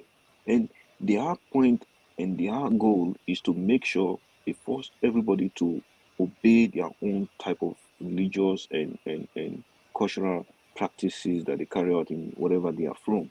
So for me, I just feel like, look, you can preach your Bible, preach your Quran, and preach your stuff, but do not try to force anybody to accept your way of life. And the Christians, if they don't wake up at this time, because I feel like now we can even talk. Now, I believe it might even get to the point where people won't be. I think it happens now. People can't even go to churches anymore. They're even Yeah, scared to go to church exactly, because you because don't they even might get know. slaughtered or they might get Yeah, blown up. you don't even know where they are going to come out from, and the pastors are still there preaching and preaching. Come on, man, this thing has to Exactly. stop. It has to stop. you know. Exactly. This is my. Thank you very much for saying that, One Love. This is what I'm talking about. They are still carrying on. You're still preaching. You're still having people put their lives at risk to come for some camp meeting and all of that, putting their lives in danger. Don't you see what is going on? Don't you see what is going on? I'm not against. Personally, you see this thing. I'm not interested. I don't. Christianity is not a thing that, or being Muslim or what. I don't care what religion you practice. But when they start to gag people's voices, not to serve their God the way they want to, I have a problem with it. I have a problem with it. You know, and this is most of these people still carrying on. You still see them carrying on with their events. Nobody's talking about, do you know how many Christians have been slaughtered in the north? Everybody's silent. But when you criticize some of the preachings of these people, you see their members run up in arms to defend. To defend them. This is the time for them now to show that aggression. They are nowhere to be found. Nowhere. Everywhere is silent. Their Oga at the top is silent because they are benefiting. And guess what? They have private jets. If Kasala busts, they go enter a private jet with their family. They don't come out. Who will suffer? All your tithes, all your offerings will be nothing in the end. Of what use is it then? If you cannot protect your life is at stake every moment. You don't know, it can be any time. What kind of life is that? Animals don't even live like that. This is the time for all the Christians to be shouting and using that same aggression that they used to come against people that dare to challenge their teachers. This is the time for them to use that same aggression. But where are they? If they have not even already passed this bill, we don't even know. Because sometimes it's after they have done it that people will come out and be telling you this is what's going on. But the question is though, how did Christians become so docile that they find it difficult to even talk or fight for their right? I don't get it. Because when I read some part of the life that Christ lived, it wasn't this like, oh, if somebody's kick you in the butt. If somebody kick you in the butt, you should look at the person and walk away. You know, can you hear me? Like, oh, hello? Yes, can you hear me? Yes, I can hear you. The Nigerian Christian used to be very vocal, very, very outspoken. The pastors in the days of Archbishop Benson in Dahosa. Exactly. There was a man who engaged the federal government, the state, even in the military era. Yes. He always the guy always come up immediately. There is something like this. He goes to Abuja Straits. He goes to Lagos when Lagos was the Nigerian territory, capital territory. Before you know, the laws will be changed. The guy made a lot of impact. Funny enough, or sadly enough, it's like a lion giving birth to goats. The pastors that came after him, they became so materialistic. They only copied the financial prosperity of the man's preaching. They left his activism. They left his kindness. The man was a philanthropist too. I know people that benefited from his scholarship program. I know widows who were on monthly pay. I know people who got shelter. I know people who got food from that man. My father was a beneficiary of that man's ministry. And the man engaged politicians on doing the right thing, on development. This is why Midwest or Bender State was progressive that time. This is why the Uniben or the what's it called, the roads you are seeing, the companies we had in Midwest, in Bender those days, to this time. The Archbishop Benson also engaged American government on issues that have to do with Nigeria and Nigerian people, the poor people. That was a man actually sent from God to give us the real Christianity about love of God and being outspoken.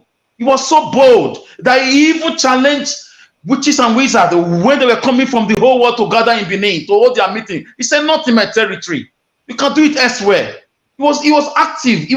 That was activism at the love for one's land. He engaged Ambrose Ali. He engaged Ogbemudia. He engaged late Murtala Mohammed as the president then. He engaged Babangida. He engaged even this Buhari. He engaged them. in favor of his land, of his place, and in favor of Nigeria generally.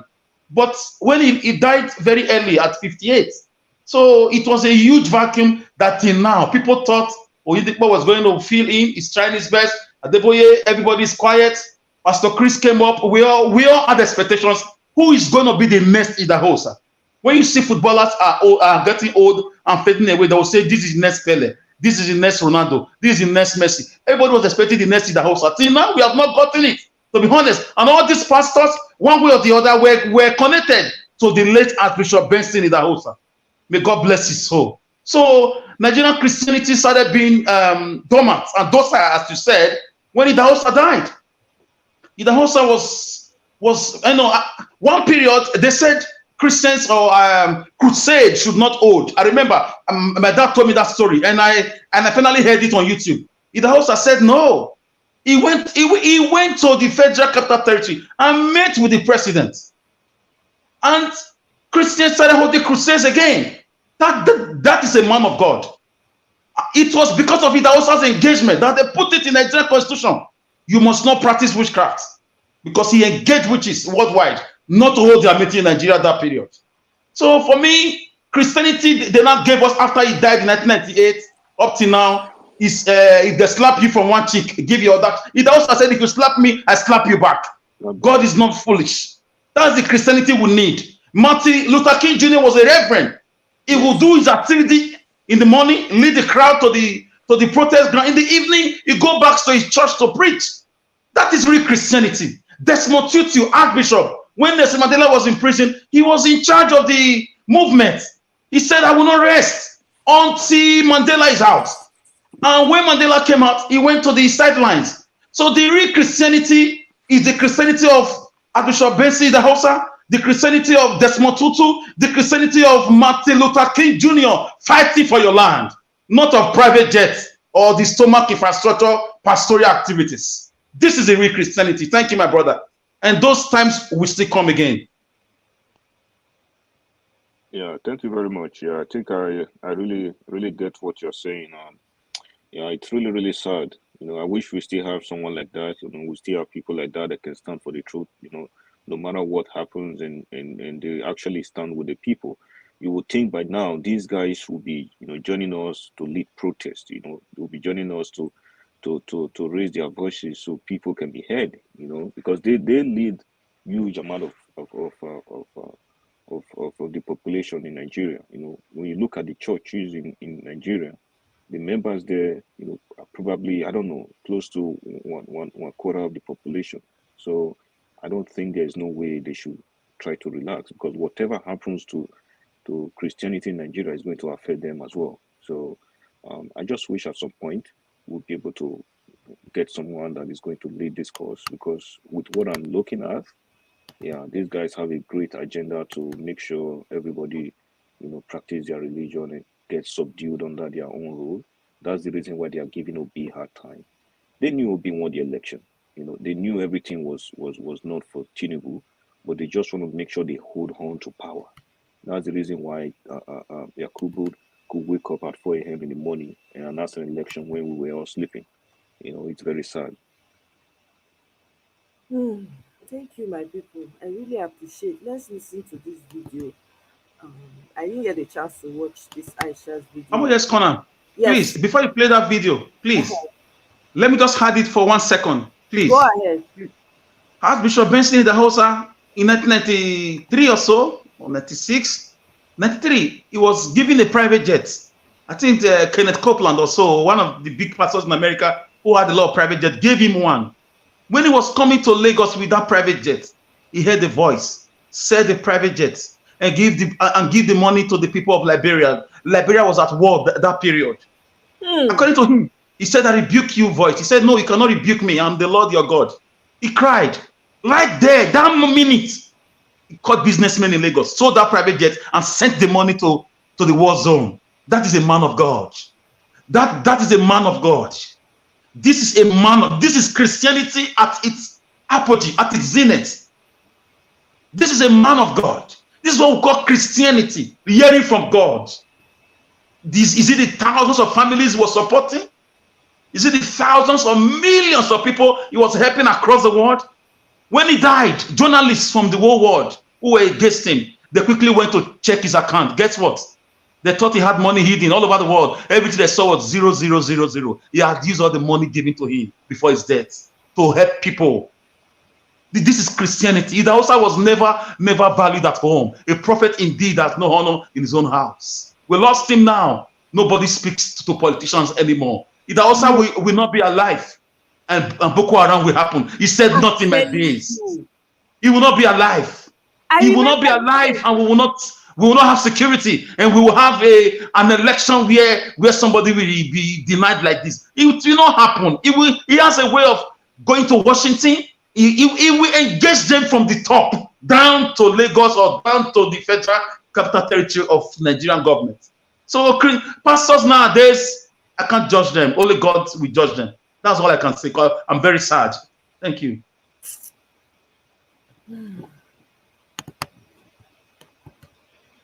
I have been blessed to have lived the better part of 55 years, and I'm Nigerian. And I have never been more hopeful about the liberation of Nigeria than I am at this moment in my life. I left Nigeria about 5 weeks ago, precisely because I didn't want to be dealing with these small talks about what might happen or not happen. There's clarity. Everything evil about Nigeria has coalesced into the person of one man. Everything that we have ever complained about Nigeria, everything came together on the 25th of February and produced the president-elect. You know, when you are cooking jollof rice,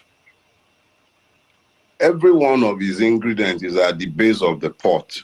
So we say bottom pot. That's where his sweet pass.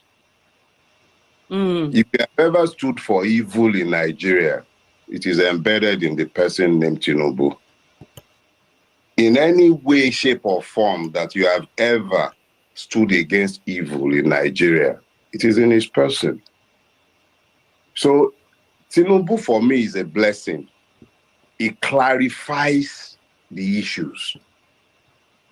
If you can find accommodation for Tinubu, you are evil. It's simple. It's that simple. It's not about, because it's clear to anyone with half a brain that no election was won by Bola Ahmed Tinubu. He lost woefully. But producing him as the president-elect is the crystallization of Nigerian impunity, the madness of Nigeria. Everything that is wrong about Nigeria came together to produce this evil. So those who have any conscience in that country must of necessity forget the idiocy that has allowed them to subjectivize the truth to the point where they find reason not to support the truth. You cannot claim that it's not about the person of Gregory Peter Obi. It has nothing to do with his person. This is about principle. If there are still persons who are hiding behind their disagreements with his person, their objections to style, and they can find reason not to stand up for what they know to be the truth, shame on them. History will not remember Peter Obi's tribe. It wouldn't remember his religion. What it would most remember is the fact that all the aggrieved in Nigeria, the disadvantaged, the disinherited, those who have for long been pained by the way Nigeria has been, they came together, they found common purpose around one man as the arrowhead, not as the issue. It was just, Peter Obi is merely the arrowhead of a movement. That's all he is. We all came together for our various reasons, and we found common purpose in the issues that the man raised. Some of us raised those issues. Aisha, you raised some. I raised some, other people raised some, but we all found common purposes, even where we had disagreements. That's politics. We chose what was offered as an electoral process. We staked our reputations behind a faith that the electoral process would be worthy of support. A law was passed. We stood behind that law. That man that is completely bereft of integrity or honor that you call Yakubu or whatever is the INEC fraudster. And I said that standing here, hoping and praying he will sue me, please. He's a fraudster. That man assured all of us and the entire world that we would have elections predicated on electronic transmission of results. Beavers, IRES, billions were voted. And then the man, look, let me just put it this way. I don't know by what, there were two choices when this happened. We could have gone on the street and started making noise, offered them the opportunity to kill as they had always killed, and then we would have all been talking about normalizing the situation. We'll be talking about peace. Those of us that they would have picked up, they would have picked up. Then they will be talking about free this and free that. Then we'll be talking inauguration. And then there would be normalcy, and Nigerians, as usual, would have moved on. But we knew that that was what they would have loved. See what we done. We did not cause any fight. See all of us, peace-loving. We stand for peace, but it is not at the expense of truth. Bola Ahmed Tinubu did not win any election. There is no person known as Bola Ahmed Tinubu. There is a chimera, somebody who is lying, some figment of somebody's imagination somewhere, who has named himself Bola Ahmed Tinubu, around whom all the evil men in our country have coalesced. They are the ones who might believe that there is something they can win. They've won nothing. When the day comes, we'll see what will happen. A day never break. Maybe they say your president selects. I don't know what day they say they are doing whatever they are doing. Let the court tell us how this wuru to the answer will stand. It's always good.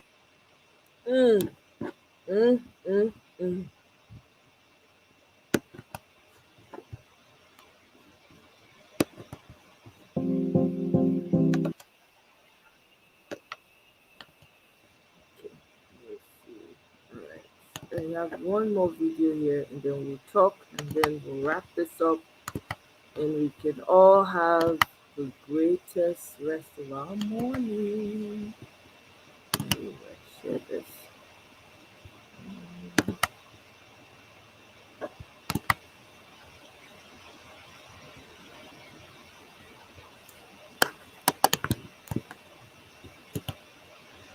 Oh, sorry.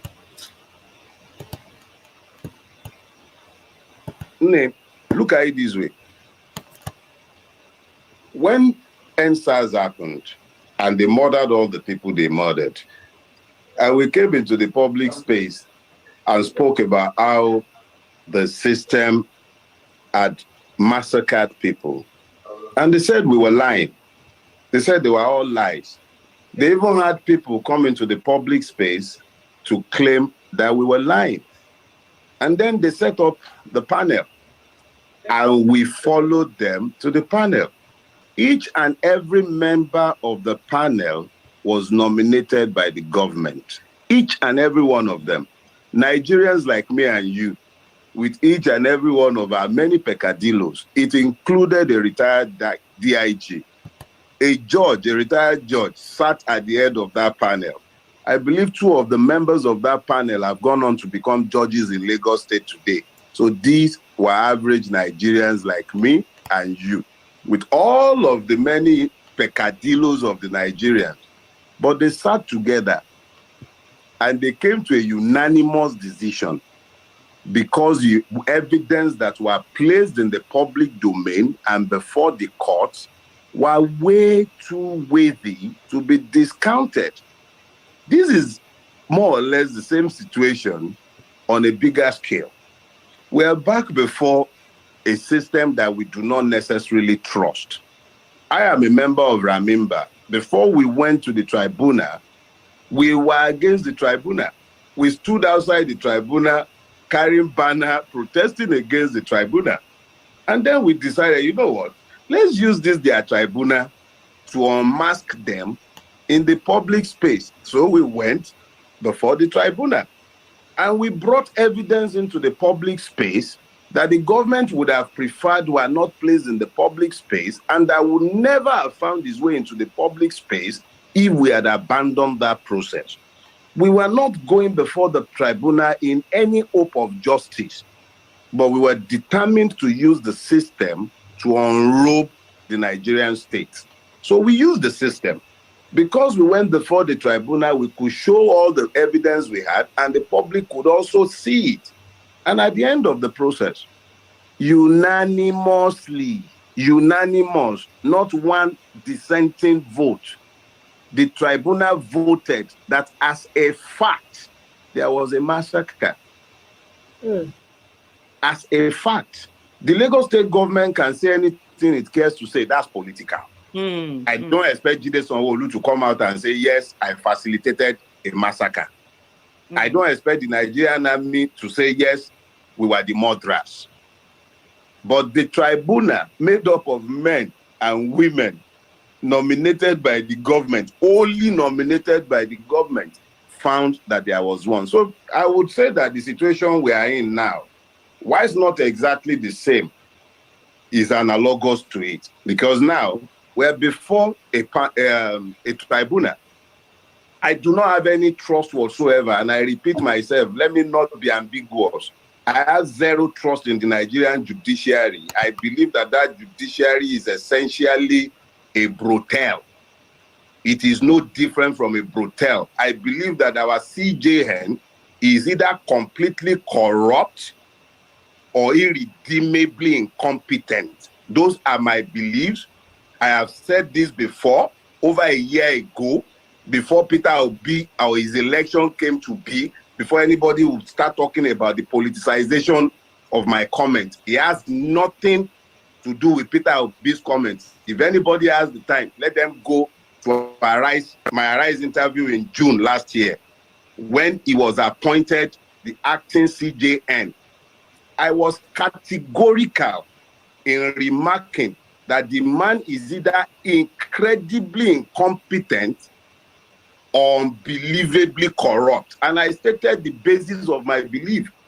So let's be clear. I am not saying what I'm saying out of any faith in the judiciary. And I'm not suggesting that we are going before the judiciary in the hope that the judiciary might present anything other than what it has always done. After all, the same judiciary produced the ruling in Machina.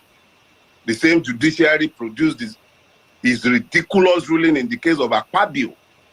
The same judiciary produced the horrible ruling that we saw in Imo State. So I'm not sitting down here selling anybody any pipe dreams of a judiciary that is either incorruptible or that produces justice.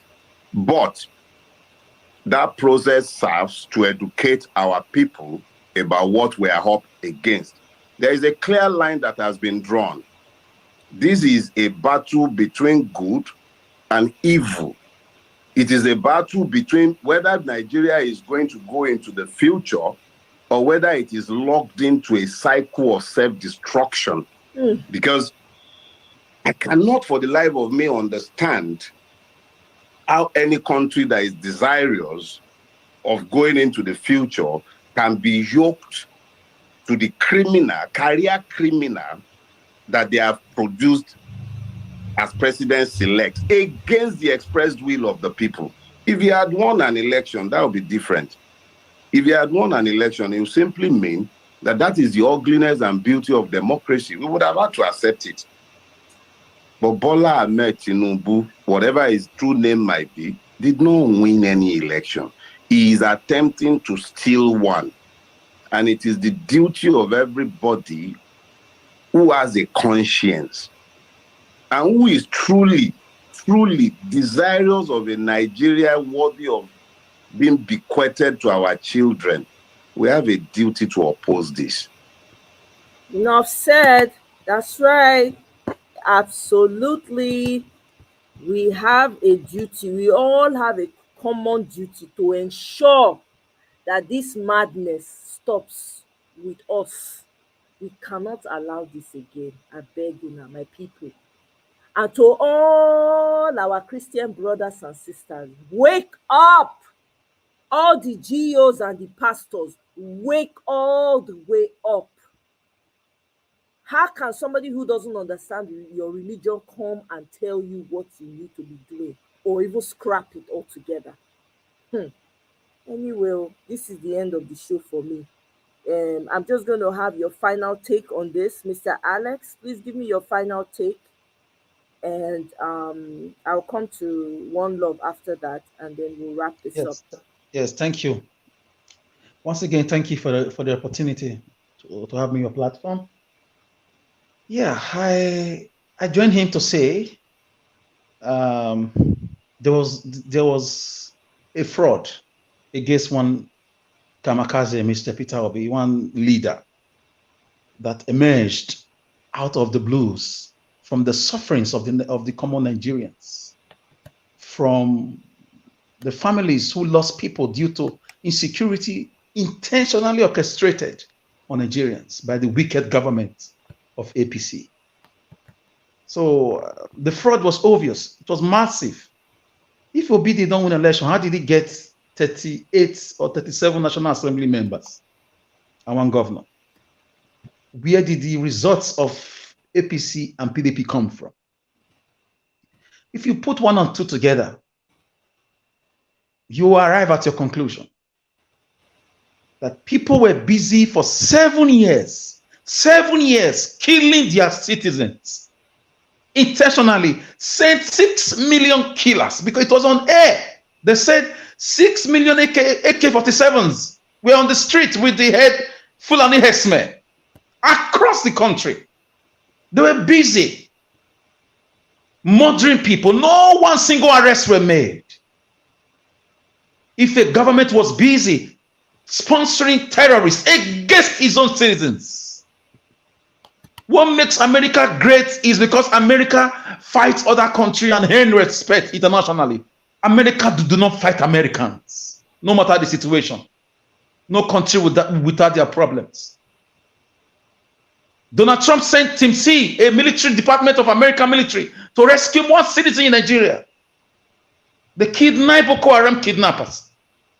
That's what a country would do for their country citizens. But a country was busy killing its own people for 7 years. Deborah was murdered in cold blood. Till now, no investigation was done. The killers are still roaming the streets of Sokoto free.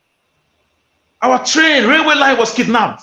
Now there are 16 passengers. A medical personnel who were due to leave the country the following week tweeted on Instagram, tested the whole world that she has been shot. We have evidence of this thing. No investigation was made. People buried their loved ones with more than 6 billion naira for 4 months in a country that is that's supposed to be the giant of Africa, under the same political party that claimed to win elections. How do you put that together? In a country where university students, 12.5 million Nigerian public uni students were at home, schools were shut down for 8 months. How do you put that together? How did he get the vote from? In a country where minimum wage cannot take people for more than a week, 30,000 naira. Bag of rice is 70,000 naira. In a country where presidents and political office holders go abroad for medical trips, destroying the medical sector of the country. How do you put that together? And they said they won elections. In a country where monkeys and snakes and primates swallows money and nobody's arrested and nobody's brought to book according to the law, and you tell me you won elections. What are the parameters? What are the indices or the apparatus or parasitic that enabled you to win elections? What did you do? In a country where you claim to use over $12 billion to build a railway that goes on fire, why still on motion? How did you win elections? Come and tell me how you won elections. Because football teams will win when they have great players, fit players, young players, So how did you win your elections with all this and many more? In a country where a governor will be number 3 or number 4, Supreme Court controlled by the APC wicked government will make him number 1 in the case of Uzodinma. How did you win presidential election? I can't wrap my head over this whole abaloo from these crackons, this Gogo Mendoza in Abuja. I don't get it. So for me, the right thing to do is to listen to the voice of the people. Oh, the voice of the people is the voice of God. So I just want to drop it here, but let them know that everybody is watching. When it happens, it will not be like the NSAS. NSAS was a reactor. I'm not threatening them. It's going to happen. They know. They are believing on their weapons, on their guns. Oh my goodness! You don't understand wars and belligerency. You don't get it. Education, going to university to buy degrees and call yourself professors does not mean you are educated. You are educated when you go to school and school goes through you. That's the real education. So I want to tell those in Abuja and the Supreme Court, continue doing what you are doing, because you're going to meet your Waterloo very soon. Give Obi his mandate, bring all the results, compare them. If Obi won't declare the president, if you want to squeeze Tinubu through our throat, it's not going to work.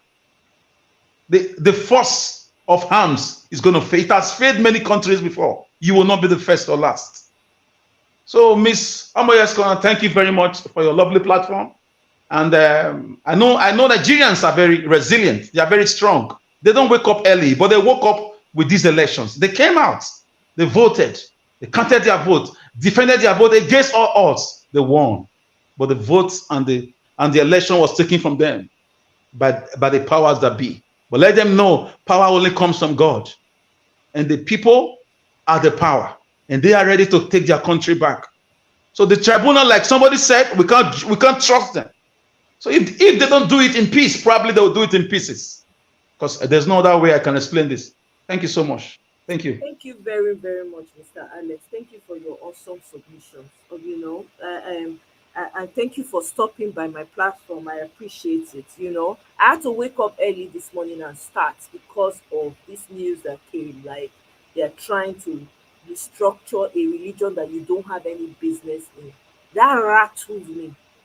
It robbed me of the yes, madam. It's like Adeboye has replied of Seattle Redeemed Church. Just now, I'm seeing it when he went to do a dedication. Yeah, it's on the news. When he went to do a dedication, he said, if you take Christianity away from Nigeria, Nigeria will collapse. I'm saying this now. Let me give you the source. Yeah, give me the source. Yeah, I think I have to go back to my news now. Yes. Yeah. Just give me because this is ridiculous. Everybody needs to be, because this is crazy.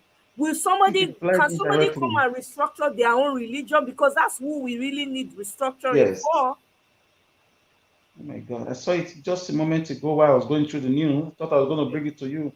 Just give me a second. Let me find it again. He went to do a dedication of a church building, and he used that opportunity to say it. He said, I say it unapologetically that if you take Christianity away from Nigeria, Nigeria will collapse. I was happy when I saw that. So even if sometimes these people don't talk when we want them to talk.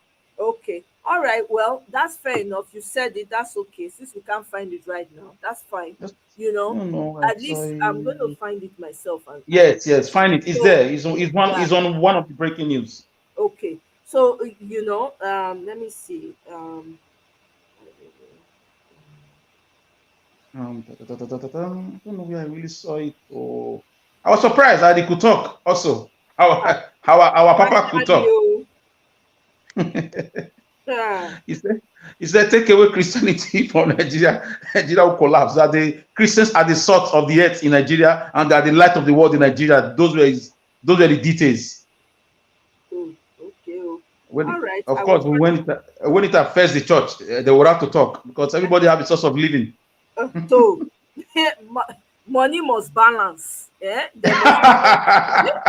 must balance. That private jet of course, needs to be maintained. Of course. So, they must stop on that one. church buildings have to be coming up, you know. I'm glad he said something. Oh, give us our mandates. Welcome, sir. How now?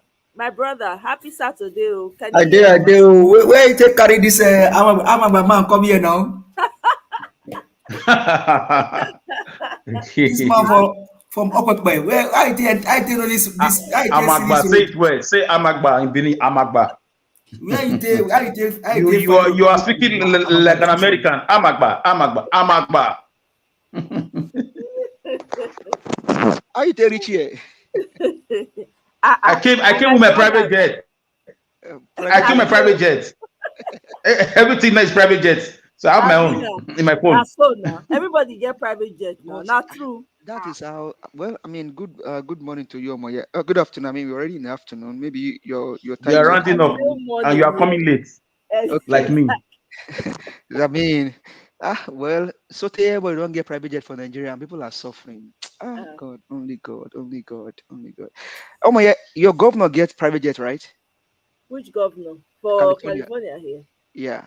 Yes. Escona is on Vanguard. Adeboye, if you remove church Nigeria will collapse. ROCCG pastor. Okay. Vanguard right now. Can you share the link on the private chat? Are you able to do that? I don't know. I'm using another phone. I'm not good with all these things. No worry. It's not grammar. Okay, Vanguard, Adeboye. Let me see. Okay, I can take your number from the platform and send it to you, and just screenshot it to you. Okay. From the Nigeria Watch platform. Okay, let me see. Maybe you can write me your number here now so that I can forward it to your WhatsApp line. Okay, all right. Let me put it in here. On private chat, yeah. Yeah.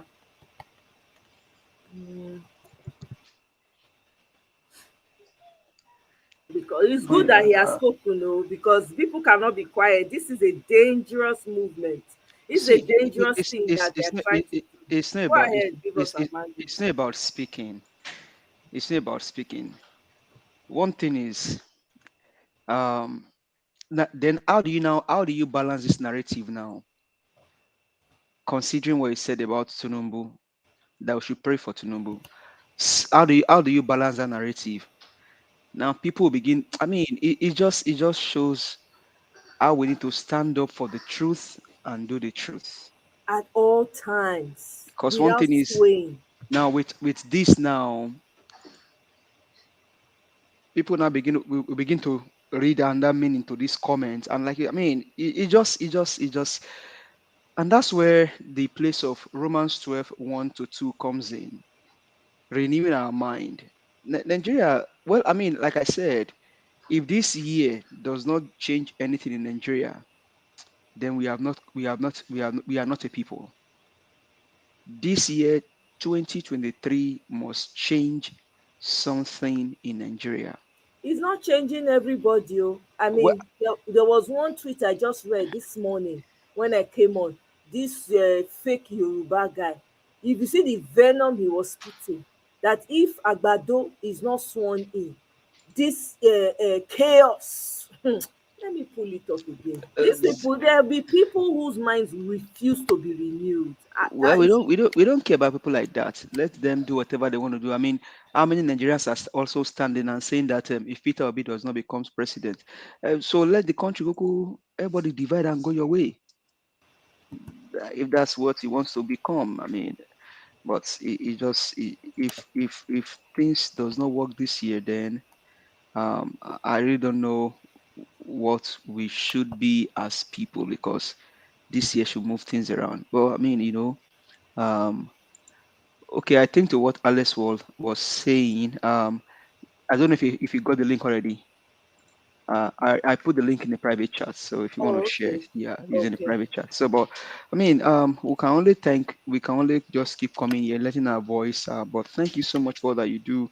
I was on VOP, Voice of the People. I think Rufai owns that channel earlier, and we're just making contributions. This is when we all need to keep talking. And I think I saw a comment that Peter Obi made about, if I don't become the president today, I'll become president. He needs to come out and clear that, make that clear. Maybe I know he's referring to judiciary, but we just keep watching and Why see how should this. he make it clear? I don't understand. How do you You know, mean? people can take it that maybe he's talking about if he don't, maybe he has given up on this year's presidency. That if he doesn't become president today, he will become president tomorrow. But I people, think, yeah, I think people will take it out of context yeah, regardless. exactly, because that Arise guy, the way he was talking Yes. about it, so Peter Obi needs to come out and clear it. For me, I What think it means I won the election and I must be president. That's what it means. Exactly. I must don't be know what they president. want to say. I must be, yeah. So Yeah, I think, him saying that if I'm not president today, I will be tomorrow. It's a message to the people that these evil people, which is fine by me. People will misinterpret what the heck they want to misinterpret. Like that journalist was saying. Clearly, that journalist has Agbado in his pocket. If you check. no, his head is his head is confused. So, but Peter Obi needs to quickly come out within the next 24 hours to come clear the hair. And that's why I keep saying that he needs to constantly engage the obedient. Make 1 minute So snippet what do video. you mean clear the air? How do you want him to clear the air? I want to understand. Well, you know, I mean, like we said, people will take that thing out of the out of context. Hey, let Now, them take it out of context now. The man, how many times he want to clear the air? Anybody when not feel read between the line, please, I'm sorry, we don't have well, time. yeah, May well, they just hold on to their ignorance. Right now, the fight wey we dey fight is big pass all of this one. exactly. So, but If we you know, lose Nigeria, it's gone. It's game over. All this one so we go dey talk so go just be empty words at the end of the day. What matters most right now is it that the tribunal don't they have to do their job? They need to do their jobs so that we go know wetin we dey do. I mean, we're tired. How often does he want to? Do you think the man doesn't have? He's always going everywhere, making himself obvious. How many times he want? I mean, which time he get to come dey clear every time? Oh, he said it's okay. Come and clear the. Come on. Me, I don't know personally. For me, my own opinion. Oh, again, I don't know it all. In my own small opinion, wey me think am, there's no air to be cleared. It is what it is. If he's not president, because the mandate was stolen. So exactly, if he's not president today, tomorrow he will be, and he is the president. Not the exactly. people who stole it. This is what me I think. Again, I don't know it all. This is just me saying my own opinion. So my people, see am o, they say GO of Redeemed Church, he say if you remove church, Nigeria will collapse. I don't know. He should address the fact that they say they want to pass a bill to regulate, to restructure the church. That's what me I want him to respond to directly. Not be if you remove church. That's too generic. Be direct and succinct with the statement. Because right now, the church is at there's war coming for the church. Well, maybe we should take this as the will of God. Since we are taking a lot of things as the will of God, maybe this is also a will of God that a stranger will come and regulate the church so that you people will learn to be leaders. Maybe. So, my brother. Well, I mean, thank you. I mean, like you said, it just, honestly, our country, it just shows us that people can easily just fall for money because belly has now become the god of many people. Their bellies become their god, and people can't stand for the truth. But we will just continue to do what we know how to do best. It just shows who we are, and this year is actually showing who we are as people and as a nation. But we'll just continue to fight. Thank you so much, Omoye, for all that you do. We do appreciate you. Thank you very much. Be on the next platform. Yes, thank you very much. Give us our mandate. I appreciate you stopping by. Thank you so much for your submission. Okay, my people, we've come to the end of this one. This was my early morning rant. Now, since I wake up with violence this morning, because person not fit keep quiet when person see bad thing. Person need to come and come talk, expose the bad thing, so that they go know, so they don't be exposed, and then move in with action. Okay, so please, no sleeping.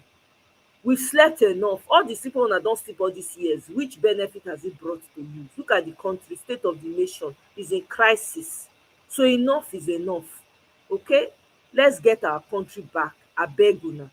all the Christians and all the pastors should stand all the way up, address it succinctly.